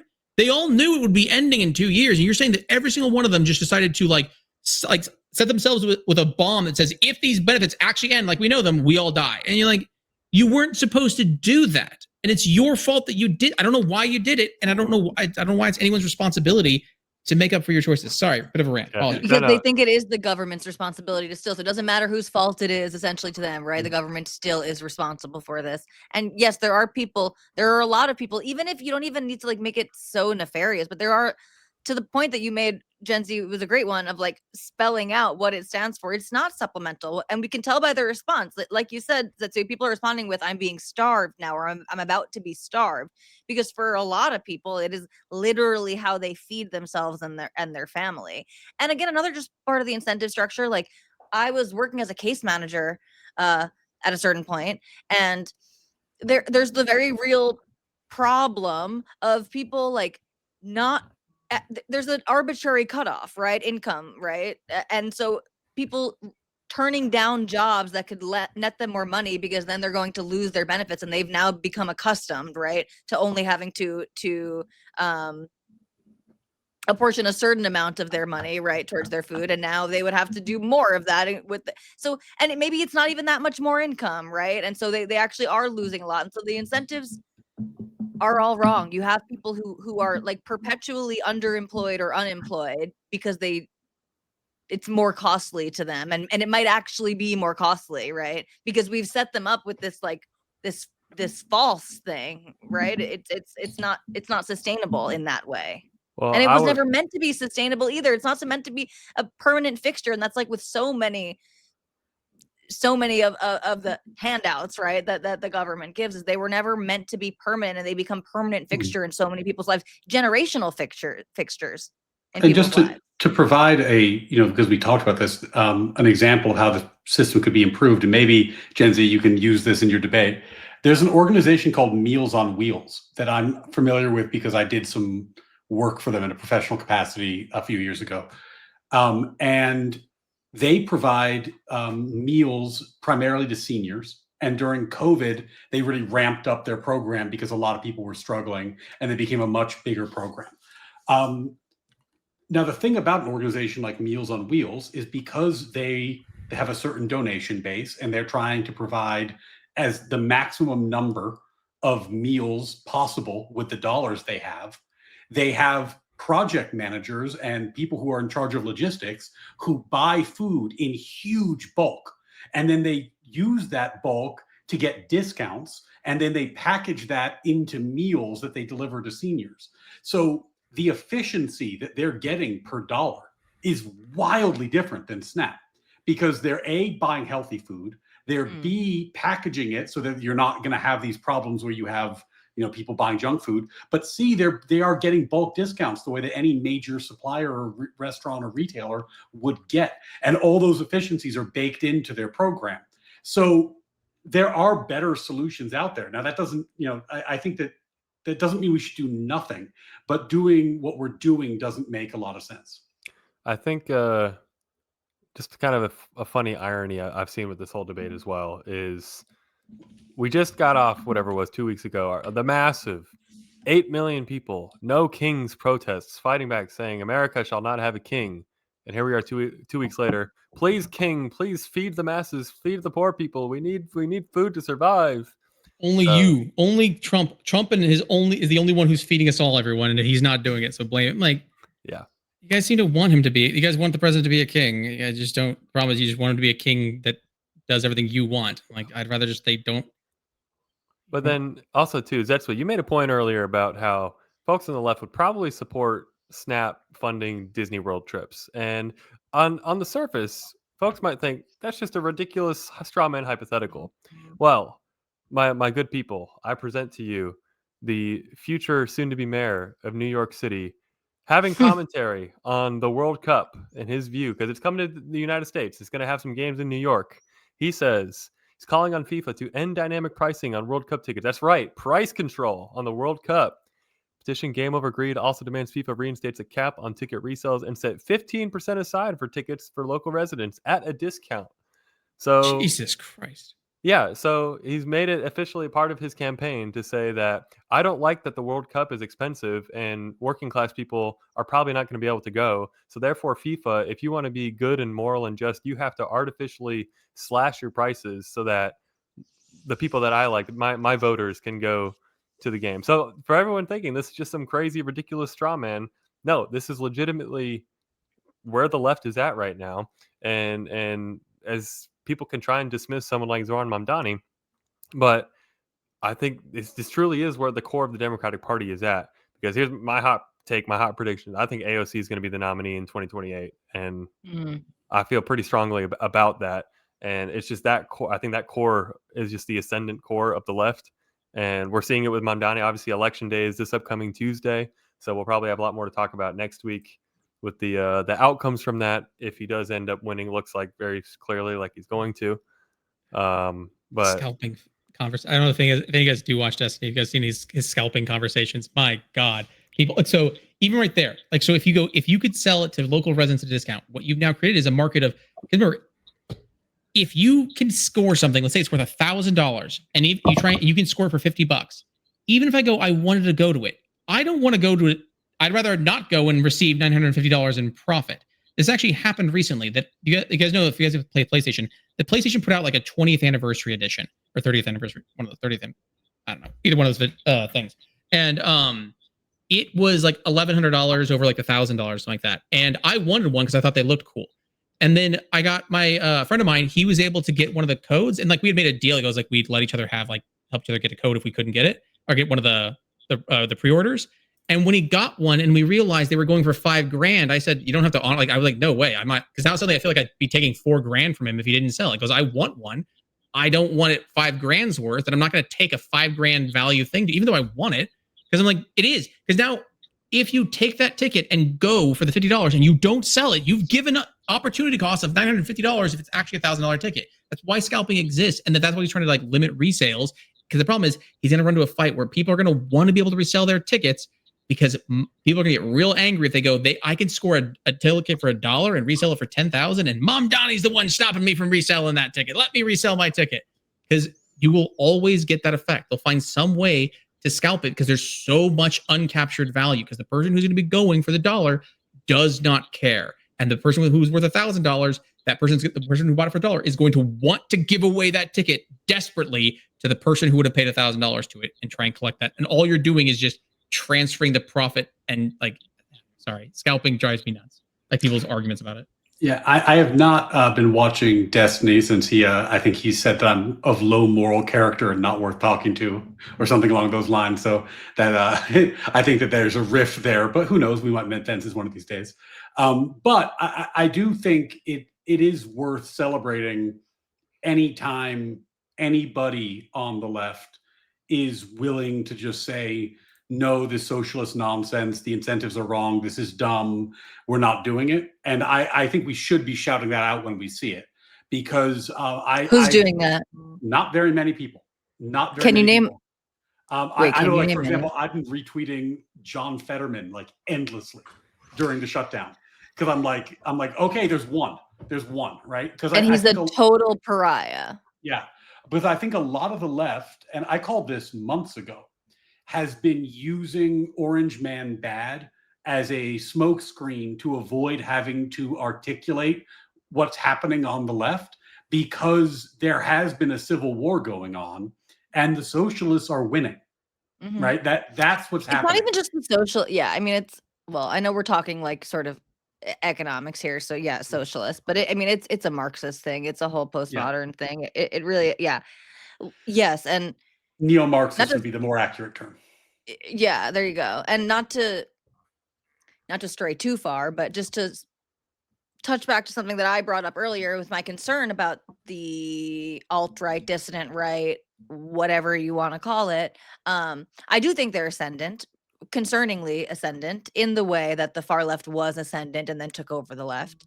But I am much more optimistic about the future of the right, because it's it is being opposed loudly by people with significant power and influence in the Republican Party and on, you know, on the conservative right, you know, in the thought space. So I am more optimistic about the direction of the right because, like you said, Ryan, I mean, they already they won't, there are so many of them that will not even acknowledge it. Maybe it's because they can't acknowledge it to themselves that they lost for some of these reasons.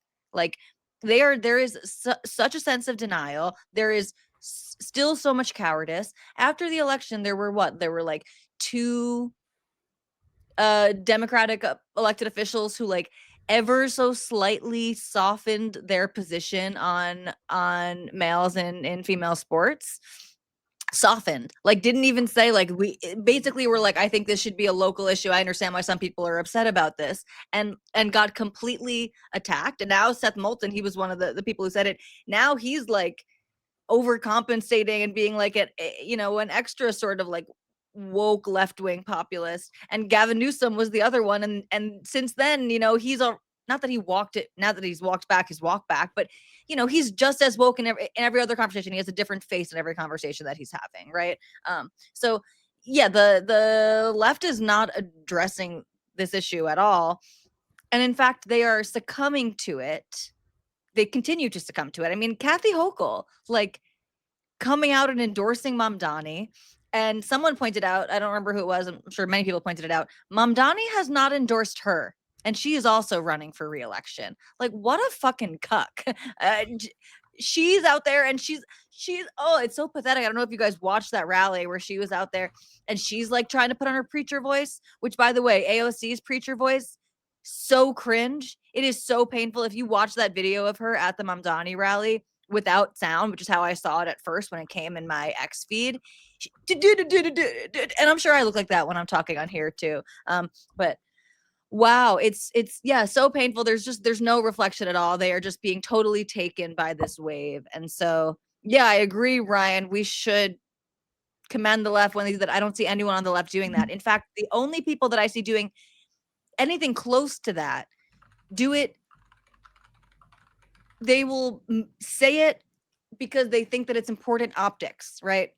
So they'll say we need to lay off some of this identity stuff because it's a losing issue for us right now, you know, and it doesn't make us look good. And but they're not saying because we were wrong to obsess about race and gender and sexuality. We were wrong to prioritize these things over ability and whatever.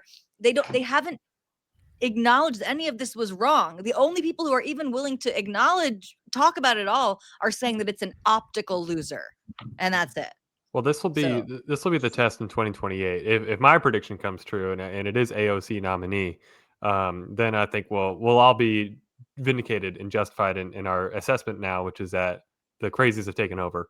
But if it's someone like a Josh Shapiro or an Andy Beshear, governor of Kentucky, who are these more moderate, you know, or they're governors in Kentucky's, you know, ultra red state. Pennsylvania, swing state, but has voted red 2 of the last 3 presidential elections. And Shapiro he's got a high popularity in that state. If they are the ones that kind of rise to the top, then I think we'll have to, you know, eat some crow on that.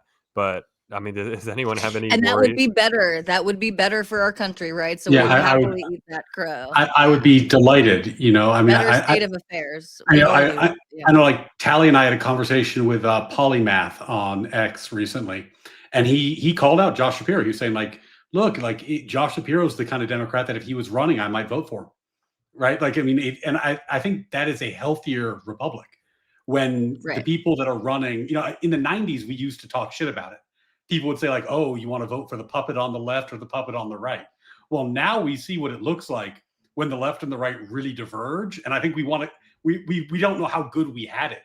You know, like you actually are better off when people share a common moral foundation. And I think Tali made the point really cleanly. And just to plug it, there's going to be a debate on Sarah the Raging Tomato show on the 10th that I'm going to do about the American proposition. And I think that's the point. Like, on my channel, I did a debate about affirmative action with Michael Tutrees. Nice guy, lawyer, lovely. I think, Gen Z, you debated him, right? Yeah. But over and over again, he kept saying, well, maybe we should do things like we should do affirmative action because it's more administratively efficient. And it's like, well, hold on. I'm saying it's morally wrong to treat people on the basis of group rather than individual rights. And you're saying it's administratively efficient. It's like, why the fuck would I give it any shits about administrative efficiencies when we're talking about like moral absolutes? Like socialism isn't wrong because it's not going to work. It won't work, by the way. It will create the wrong incentives. It will fail. It always does. But that's not why it's wrong. It's wrong because it denies property rights, and property rights are a natural right.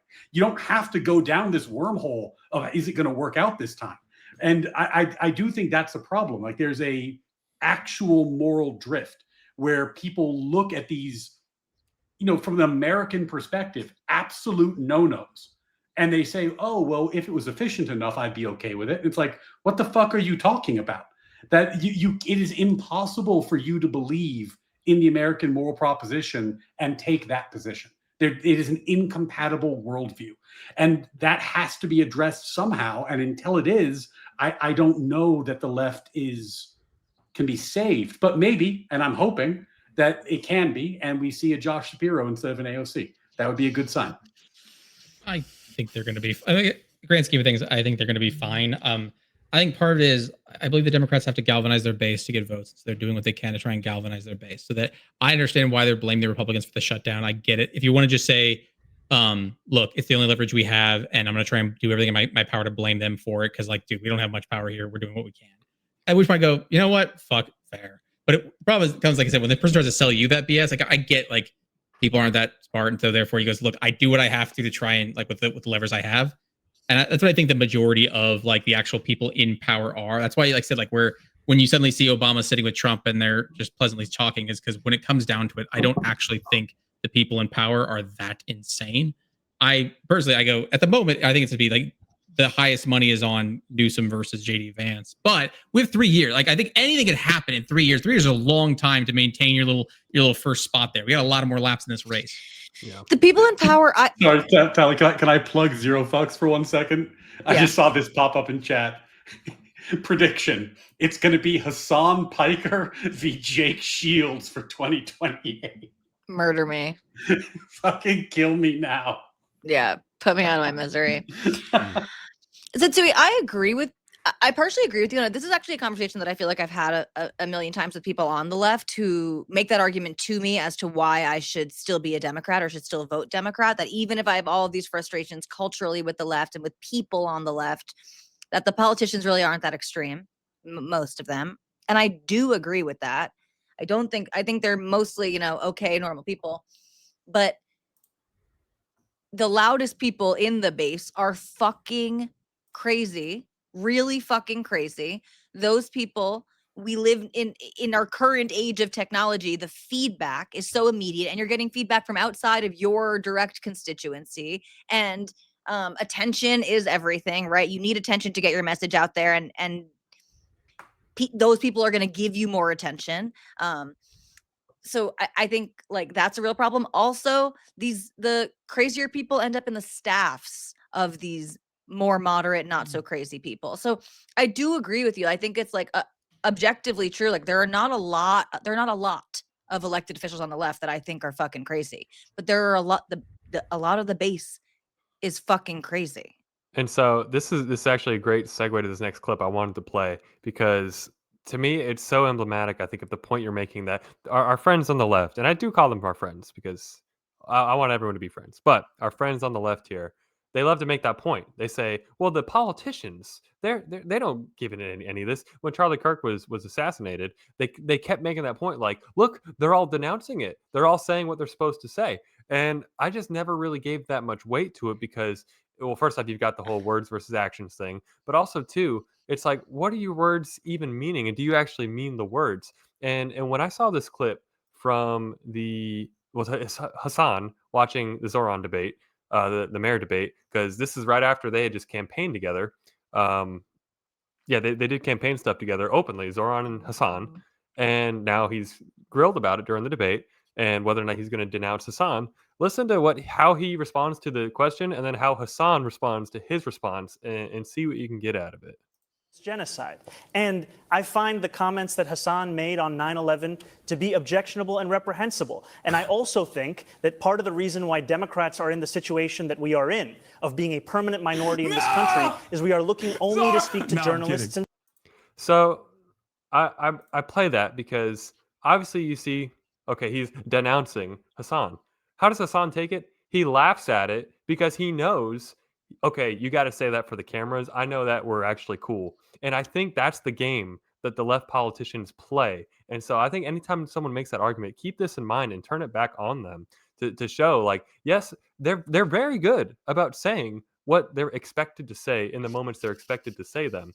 But what is the actual meaning behind it? Because Hassan knows exactly what the meaning is there, and he knows he doesn't mean any word of what he just said. That's why he's laughing at it.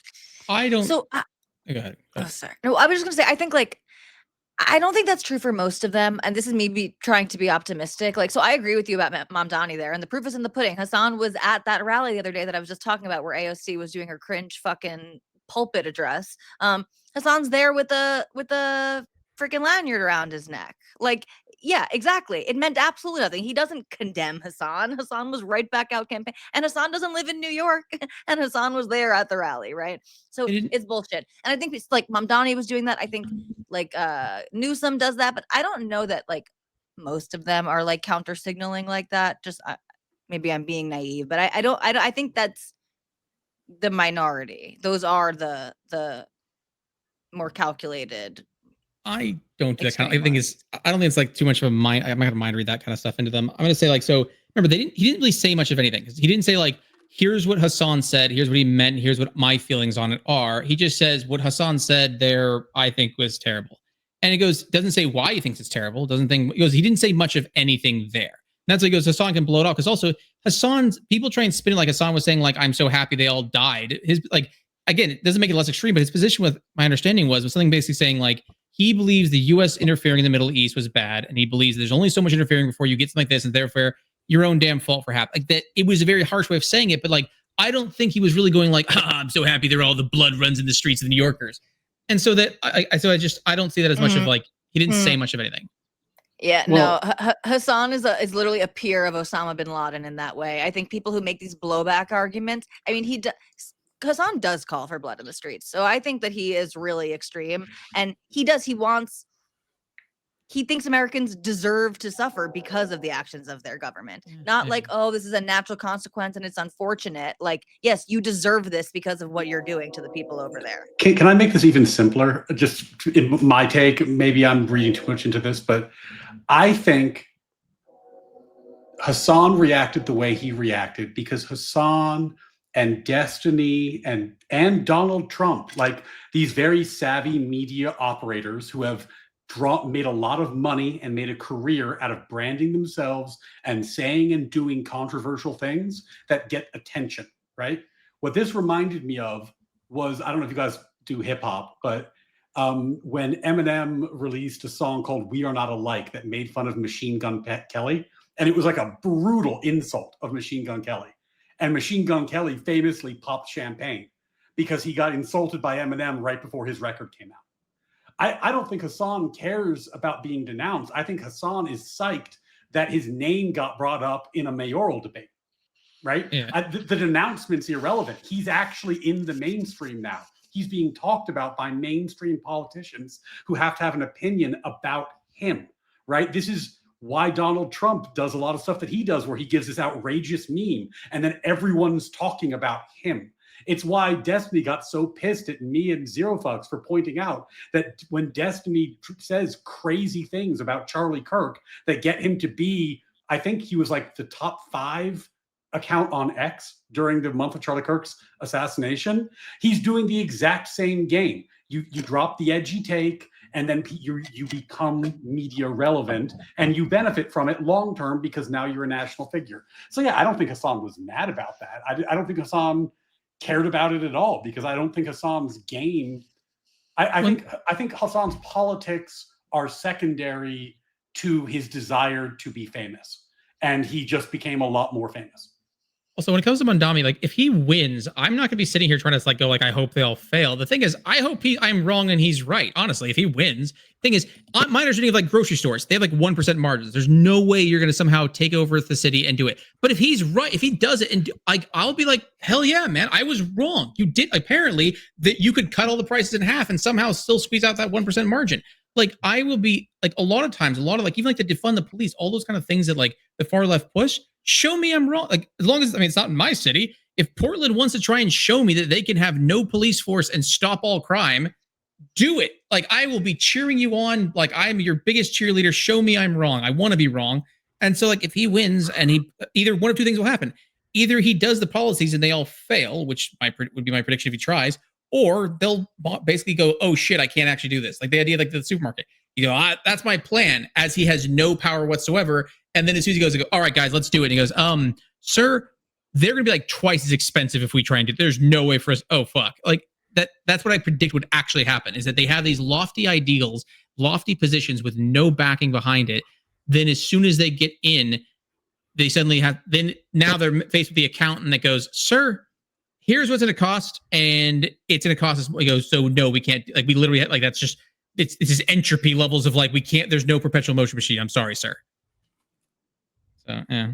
Yeah, I think what I find so curious too about kind of the rise of Mamdani.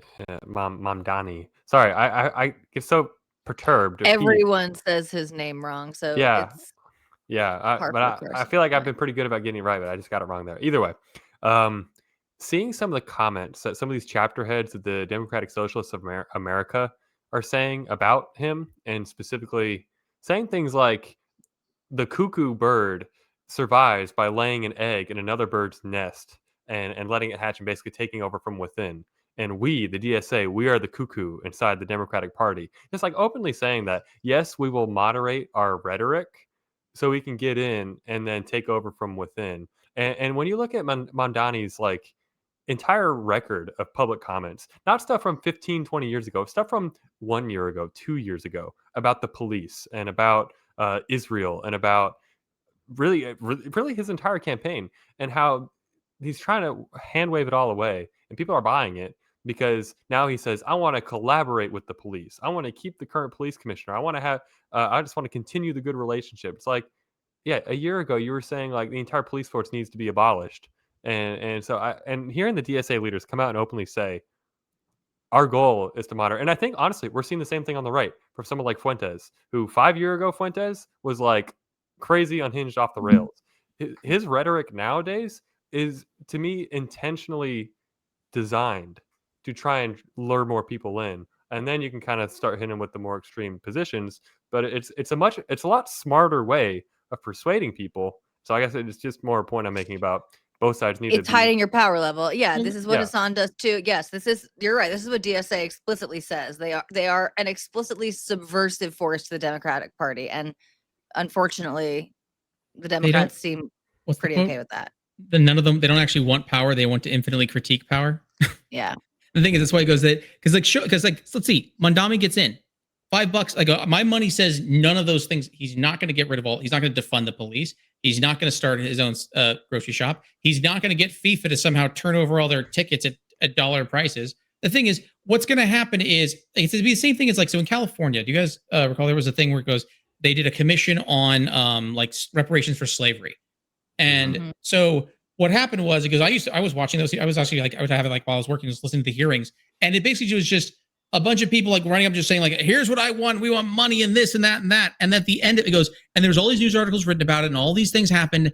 And then like what ended up being like, then they like a sign that goes, everyone deserves a bajillion dollars. And then what actually ends up happening is like 7.5% of an overfund fund can potentially be used to address systemic racial issues, which was like, you probably would have done that regardless of it. And so the answer is what actually happened was a bunch of people who like sold themselves as consultants for racial equality just put a fat paycheck in their pocket and then nothing happened.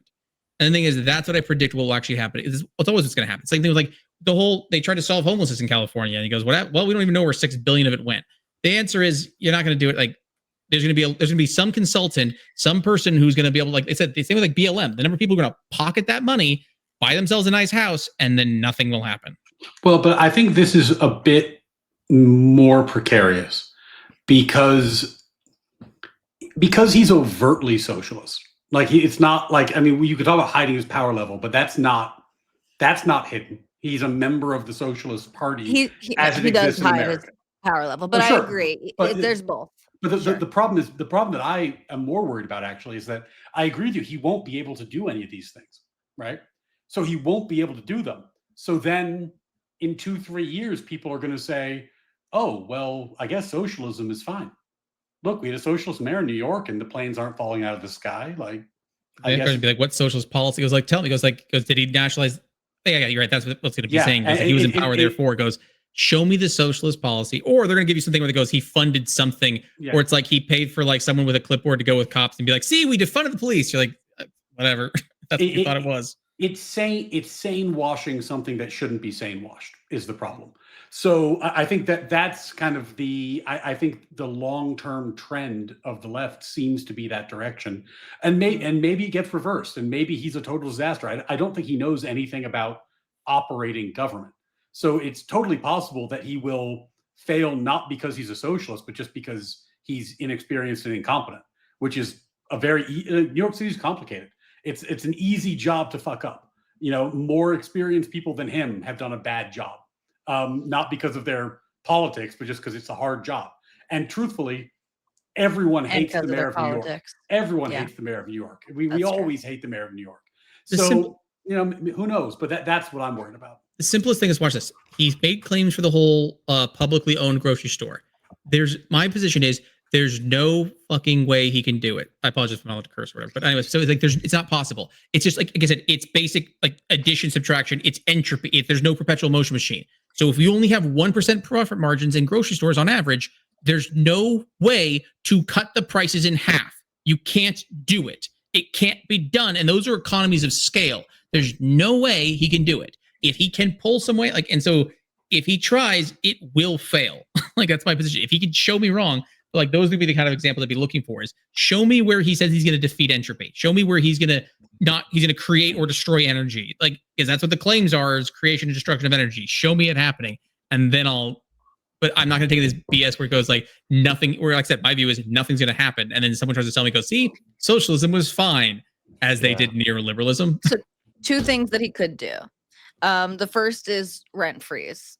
Okay. And that would affect something like 40% of the rented spaces basically in Can he do that? I've not researched this. Is that something like board, that right? like the New York City board. They can do it? Okay. I've never looked at it. Yeah, there's a board that he would have to approve it, that I think he can appoint people to the board also. But the bigger thing, I don't know if you watched, I'm not going to talk about this like I know much. I learned almost all of this that I'm about to say from Sean's video, but Actual Justice Warrior put out a video about Mamdani's insistence, his policy platform to close Rikers Island, which has been everyone's policy platform, right? With the understanding that Rikers can only close when there are other safer prisons for these people to go into. And this, when they originally, I think this was in 2019, that they set the rule, established that they were going to close Rikers in, I think, 2026, 2027. Basically the projects are not far enough along there. It is 100% guaranteed that they will not be done by the time that this is supposed to expire. And I don't know what the particular thing is. Sorry, I don't know if this is legislation in some way, or it's just a rule or whatever. But this is set to expire. And in order to extend it, it needs an active measure to extend it, basically. And he has already affirmatively stated that he will not renew it, that it is his top priority is closing Rikers Island. And so that would literally lead to the decarceration. He has said that decarceration is his goal. And so that would lead to the decarceration of, violent criminals. Well, he has also said violence is a construct. So I wouldn't worry about the violent criminals, because violence is a social construct. So don't worry. When you get mugged and stabbed, you were mugged and stabbed by a social construct. So you're Right. fine. Controversial take. true. I hope he does both close Rikers Island and does the full rent freeze, because there's a point in which he should have stopped. He's clearly past it. I want to see what happens. I want to see just how deep the abyss is. I want to see bottom. Hey, I don't think Accelerationism. that's not to end controversial at with all. that. No. It'll be. Again. I not work my- in New it's- York, It's man. one I city. really- Not. I They'll get be where- I fine. get what I you're just. saying. I want to see what happens. Okay, maybe not the Rikers Island thing, but the rent freeze. I'm so curious, because the thing is, what actually happens? What do people do when you straight up just freeze all rent? Can people convert things into commercial, or do you suddenly try and go, it's illegal now to convert anything from, so if it's in residential, it has to stay. What happens when suddenly you can't afford to eat? Like, the rent freeze prevents you from affording it. Do they now say that landlords are now required to just drain their own bank accounts against their will? They can't sell the property. They have to give it to the I would be so fascinated by the descent into madness that would be the constant fighting against entropy that a full rent freeze would do. Oh my God, that'd be so cool to watch. That'd be a great study. It's gonna be a great history book. Love it.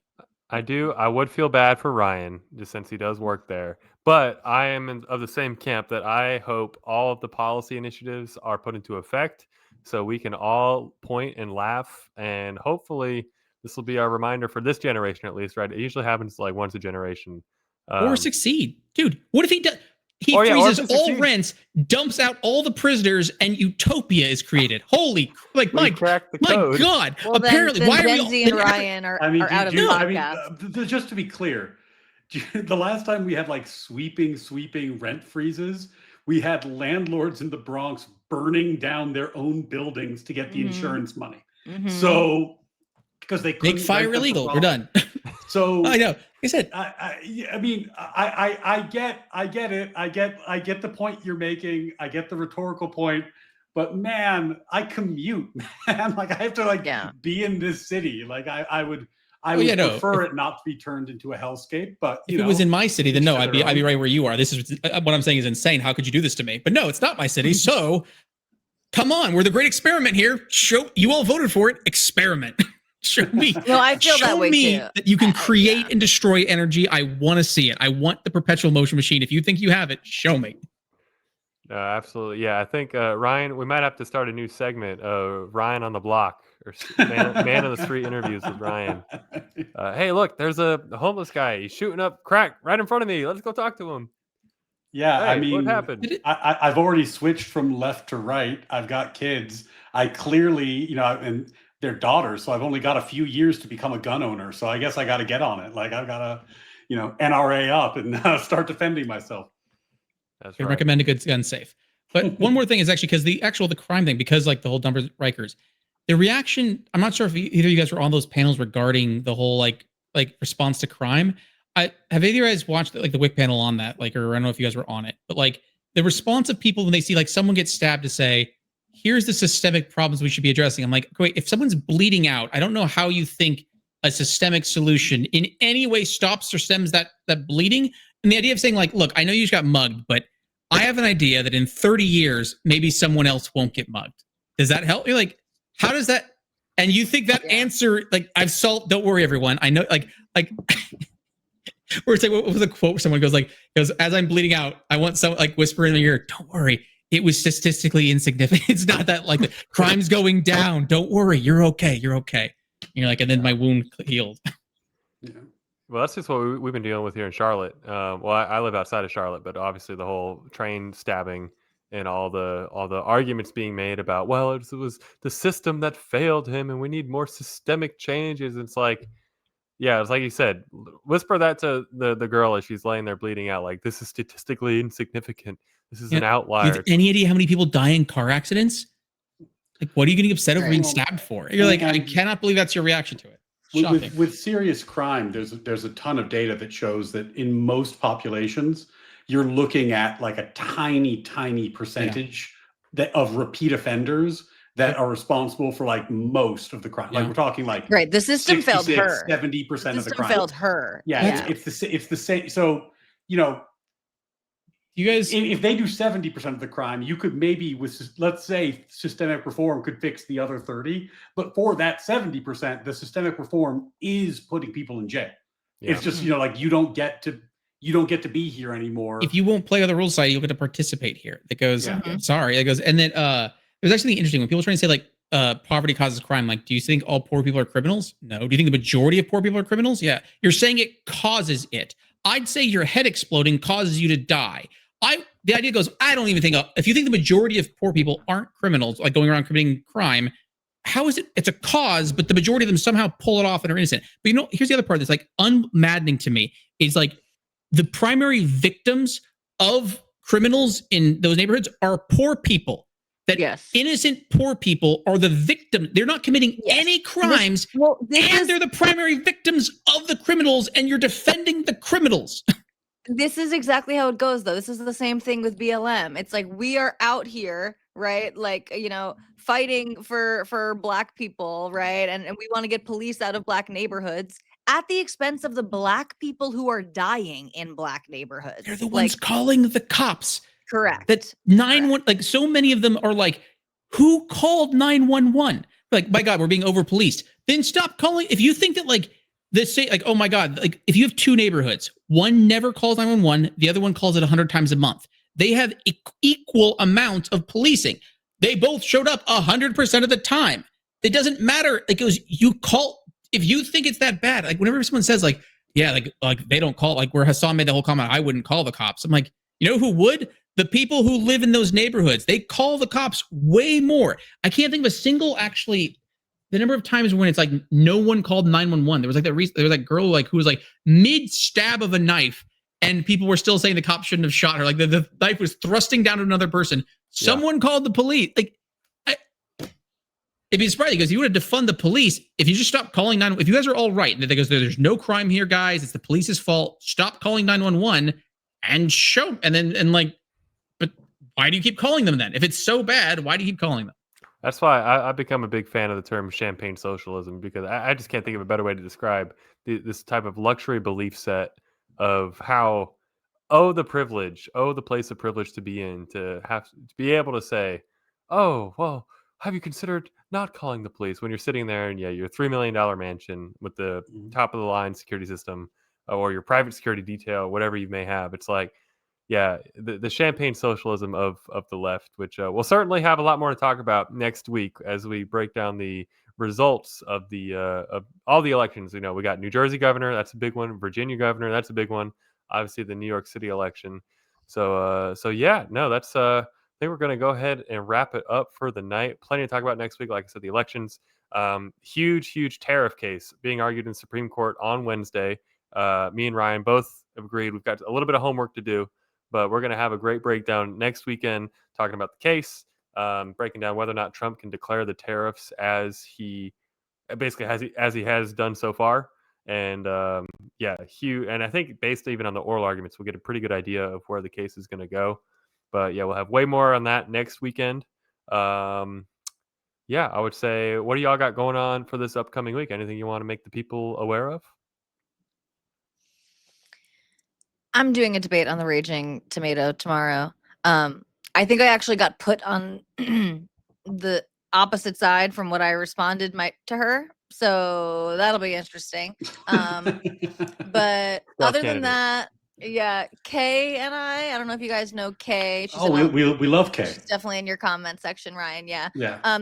She and I just started collaborating. So we put out a conversation this week, and we're gonna meet sometime next week and do that again.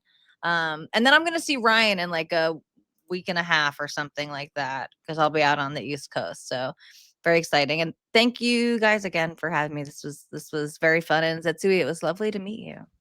You as well. I've actually liked you on Wick a lot. I'm not a content creator, so I got nothing coming up. I'll just be playing Elden Ring this week. That's all. Good for you, buddy. Thank you. Well done, Gen Z. Thanks for organizing. Let's see. Coming up tomorrow is the first episode of Law and Order. So I'll be on Rob Noor's show, and that's just the segment name alone should be enough to draw you in. Debate on the Raging Tomato coming up on the 10th, and I am desperately trying to get better about releasing clips and shorts. So if you enjoy any of the content, here's the thing that you can do that would help me tremendously. Send me timestamps. Just send me timestamps of things that you think are awesome, and I'll get it out there. But the thing that takes me the longest is just reviewing the conversations I've had and finding the clips to put out there. So anytime you can do that, that'd be tremendously appreciated. And thank you, Gen Z, again for organizing this. I think it went swimmingly for our first one. Oh, sorry, one more comment. I love seeing people come into chat to just like shit talk me. I'm delighted to have you here. This is a panel show, not a call-in show. So I'm not going to respond to you and interrupt the conversation to go down whatever fucking weird tangent you're going on in chat. If you want to get your 10 minutes of fame and debate me, I solo stream. There are times when I take call-ins. Show up. You can yell at me in person and get wrecked, but this is not the night. But anyway, I appreciate you guys. Yeah. No, I was definitely seeing some of the comments down there that seemed they were trying to derail. They're trying to bait us in, which is like, you're right. This is not the setting. Yeah, certainly. Yeah, if you want to get in touch with any of us, or at least me and Ryan, yeah, always happy to talk to anybody in a more personalized one-on-one setting. You'll tend to find that these people don't really actually want to talk one-on-one. They like hiding in the crowd and just firing off some comments behind the scenes and whatnot. But why aren't you talking about the thing I want you to talk about? Yeah, it's fucking hilarious. Yeah. Well, I mean, there's a reason why the Peanut Gallery was everyone's favorite characters, the Muppets. So those guys are the best. No, exactly right. Yeah. So as far as if anyone was late coming in, we will have the full episode uploaded to. I've got a whole new channel made for it. It's basically going to be our vault of Ordered Liberty podcast episodes, as well as clips and hopefully some shorts too. I'll have to see if I can learn how to do some of that as well. But you can find it here. It'll be at Ordered Liberty Podcast. You can see, obviously, we've got the logo. So I'd say, everyone, if you like, go throw a subscribe over there. And that'll be where the recordings go to. And eventually, when it gets, ideally when this channel gets monetized, because then we'll be able to facilitate super chats and other things through it. We'll start streaming through that channel as well. But aside from that, you can catch me this Tuesday night, like I said, on Wick's channel, debating the SNAP program and whether or not cookies and soda and other things that are not nutritional should be part of the supplemental nutritional assistance program. We'll see if I do go whole hog and commit to the Nutriloaf take, or maybe something a little more moderate than that. We'll see how the debate goes. I'm going on with Deej, who I'm hoping to get him on Ordered Liberty at some time. He's a cool guy. And so I'd say, aside from that, if y'all got any requests for other people you'd like to see on Ordered Liberty, you know where to find me on X / just on the channel, Gen Z Attorney. And anyone else got any socials you want to shout out? At Talibots. Nope, none for me. On the screen, Ryan C. Mullally. You can find me. Beautiful. So okay, well, beautiful. And also, what a day to pick our first episode, the first day of daylight savings, because I think it messed with all of us, and now our bodies feel like it's an hour later. So I'm pretty pooped, but that is a-okay. I think it was a great show. Really appreciate all of you for coming on. Tali and Zetsui as our guest panelists for the week. You will certainly be seeing more of them in the future. And aside from that, Ryan, you and me will be back at it again next week. I know I've got a couple people that are interested already in next week, so it's going to be a big week. A lot of stuff to cover. So but other than that, that will be it for episode 1 of Ordered Liberty. By next week, episode 2, everyone read Federalist number 2. There's your homework, because we're going to talk about it. But all right. Anyway, any parting comments? Have a good night, everybody. See you tomorrow for the episode of Law and Order. Beautiful stuff. Take all right. care, Yeah. gentlemen. Good night, everybody. And we will see you all soon. Thank you. All right, bye.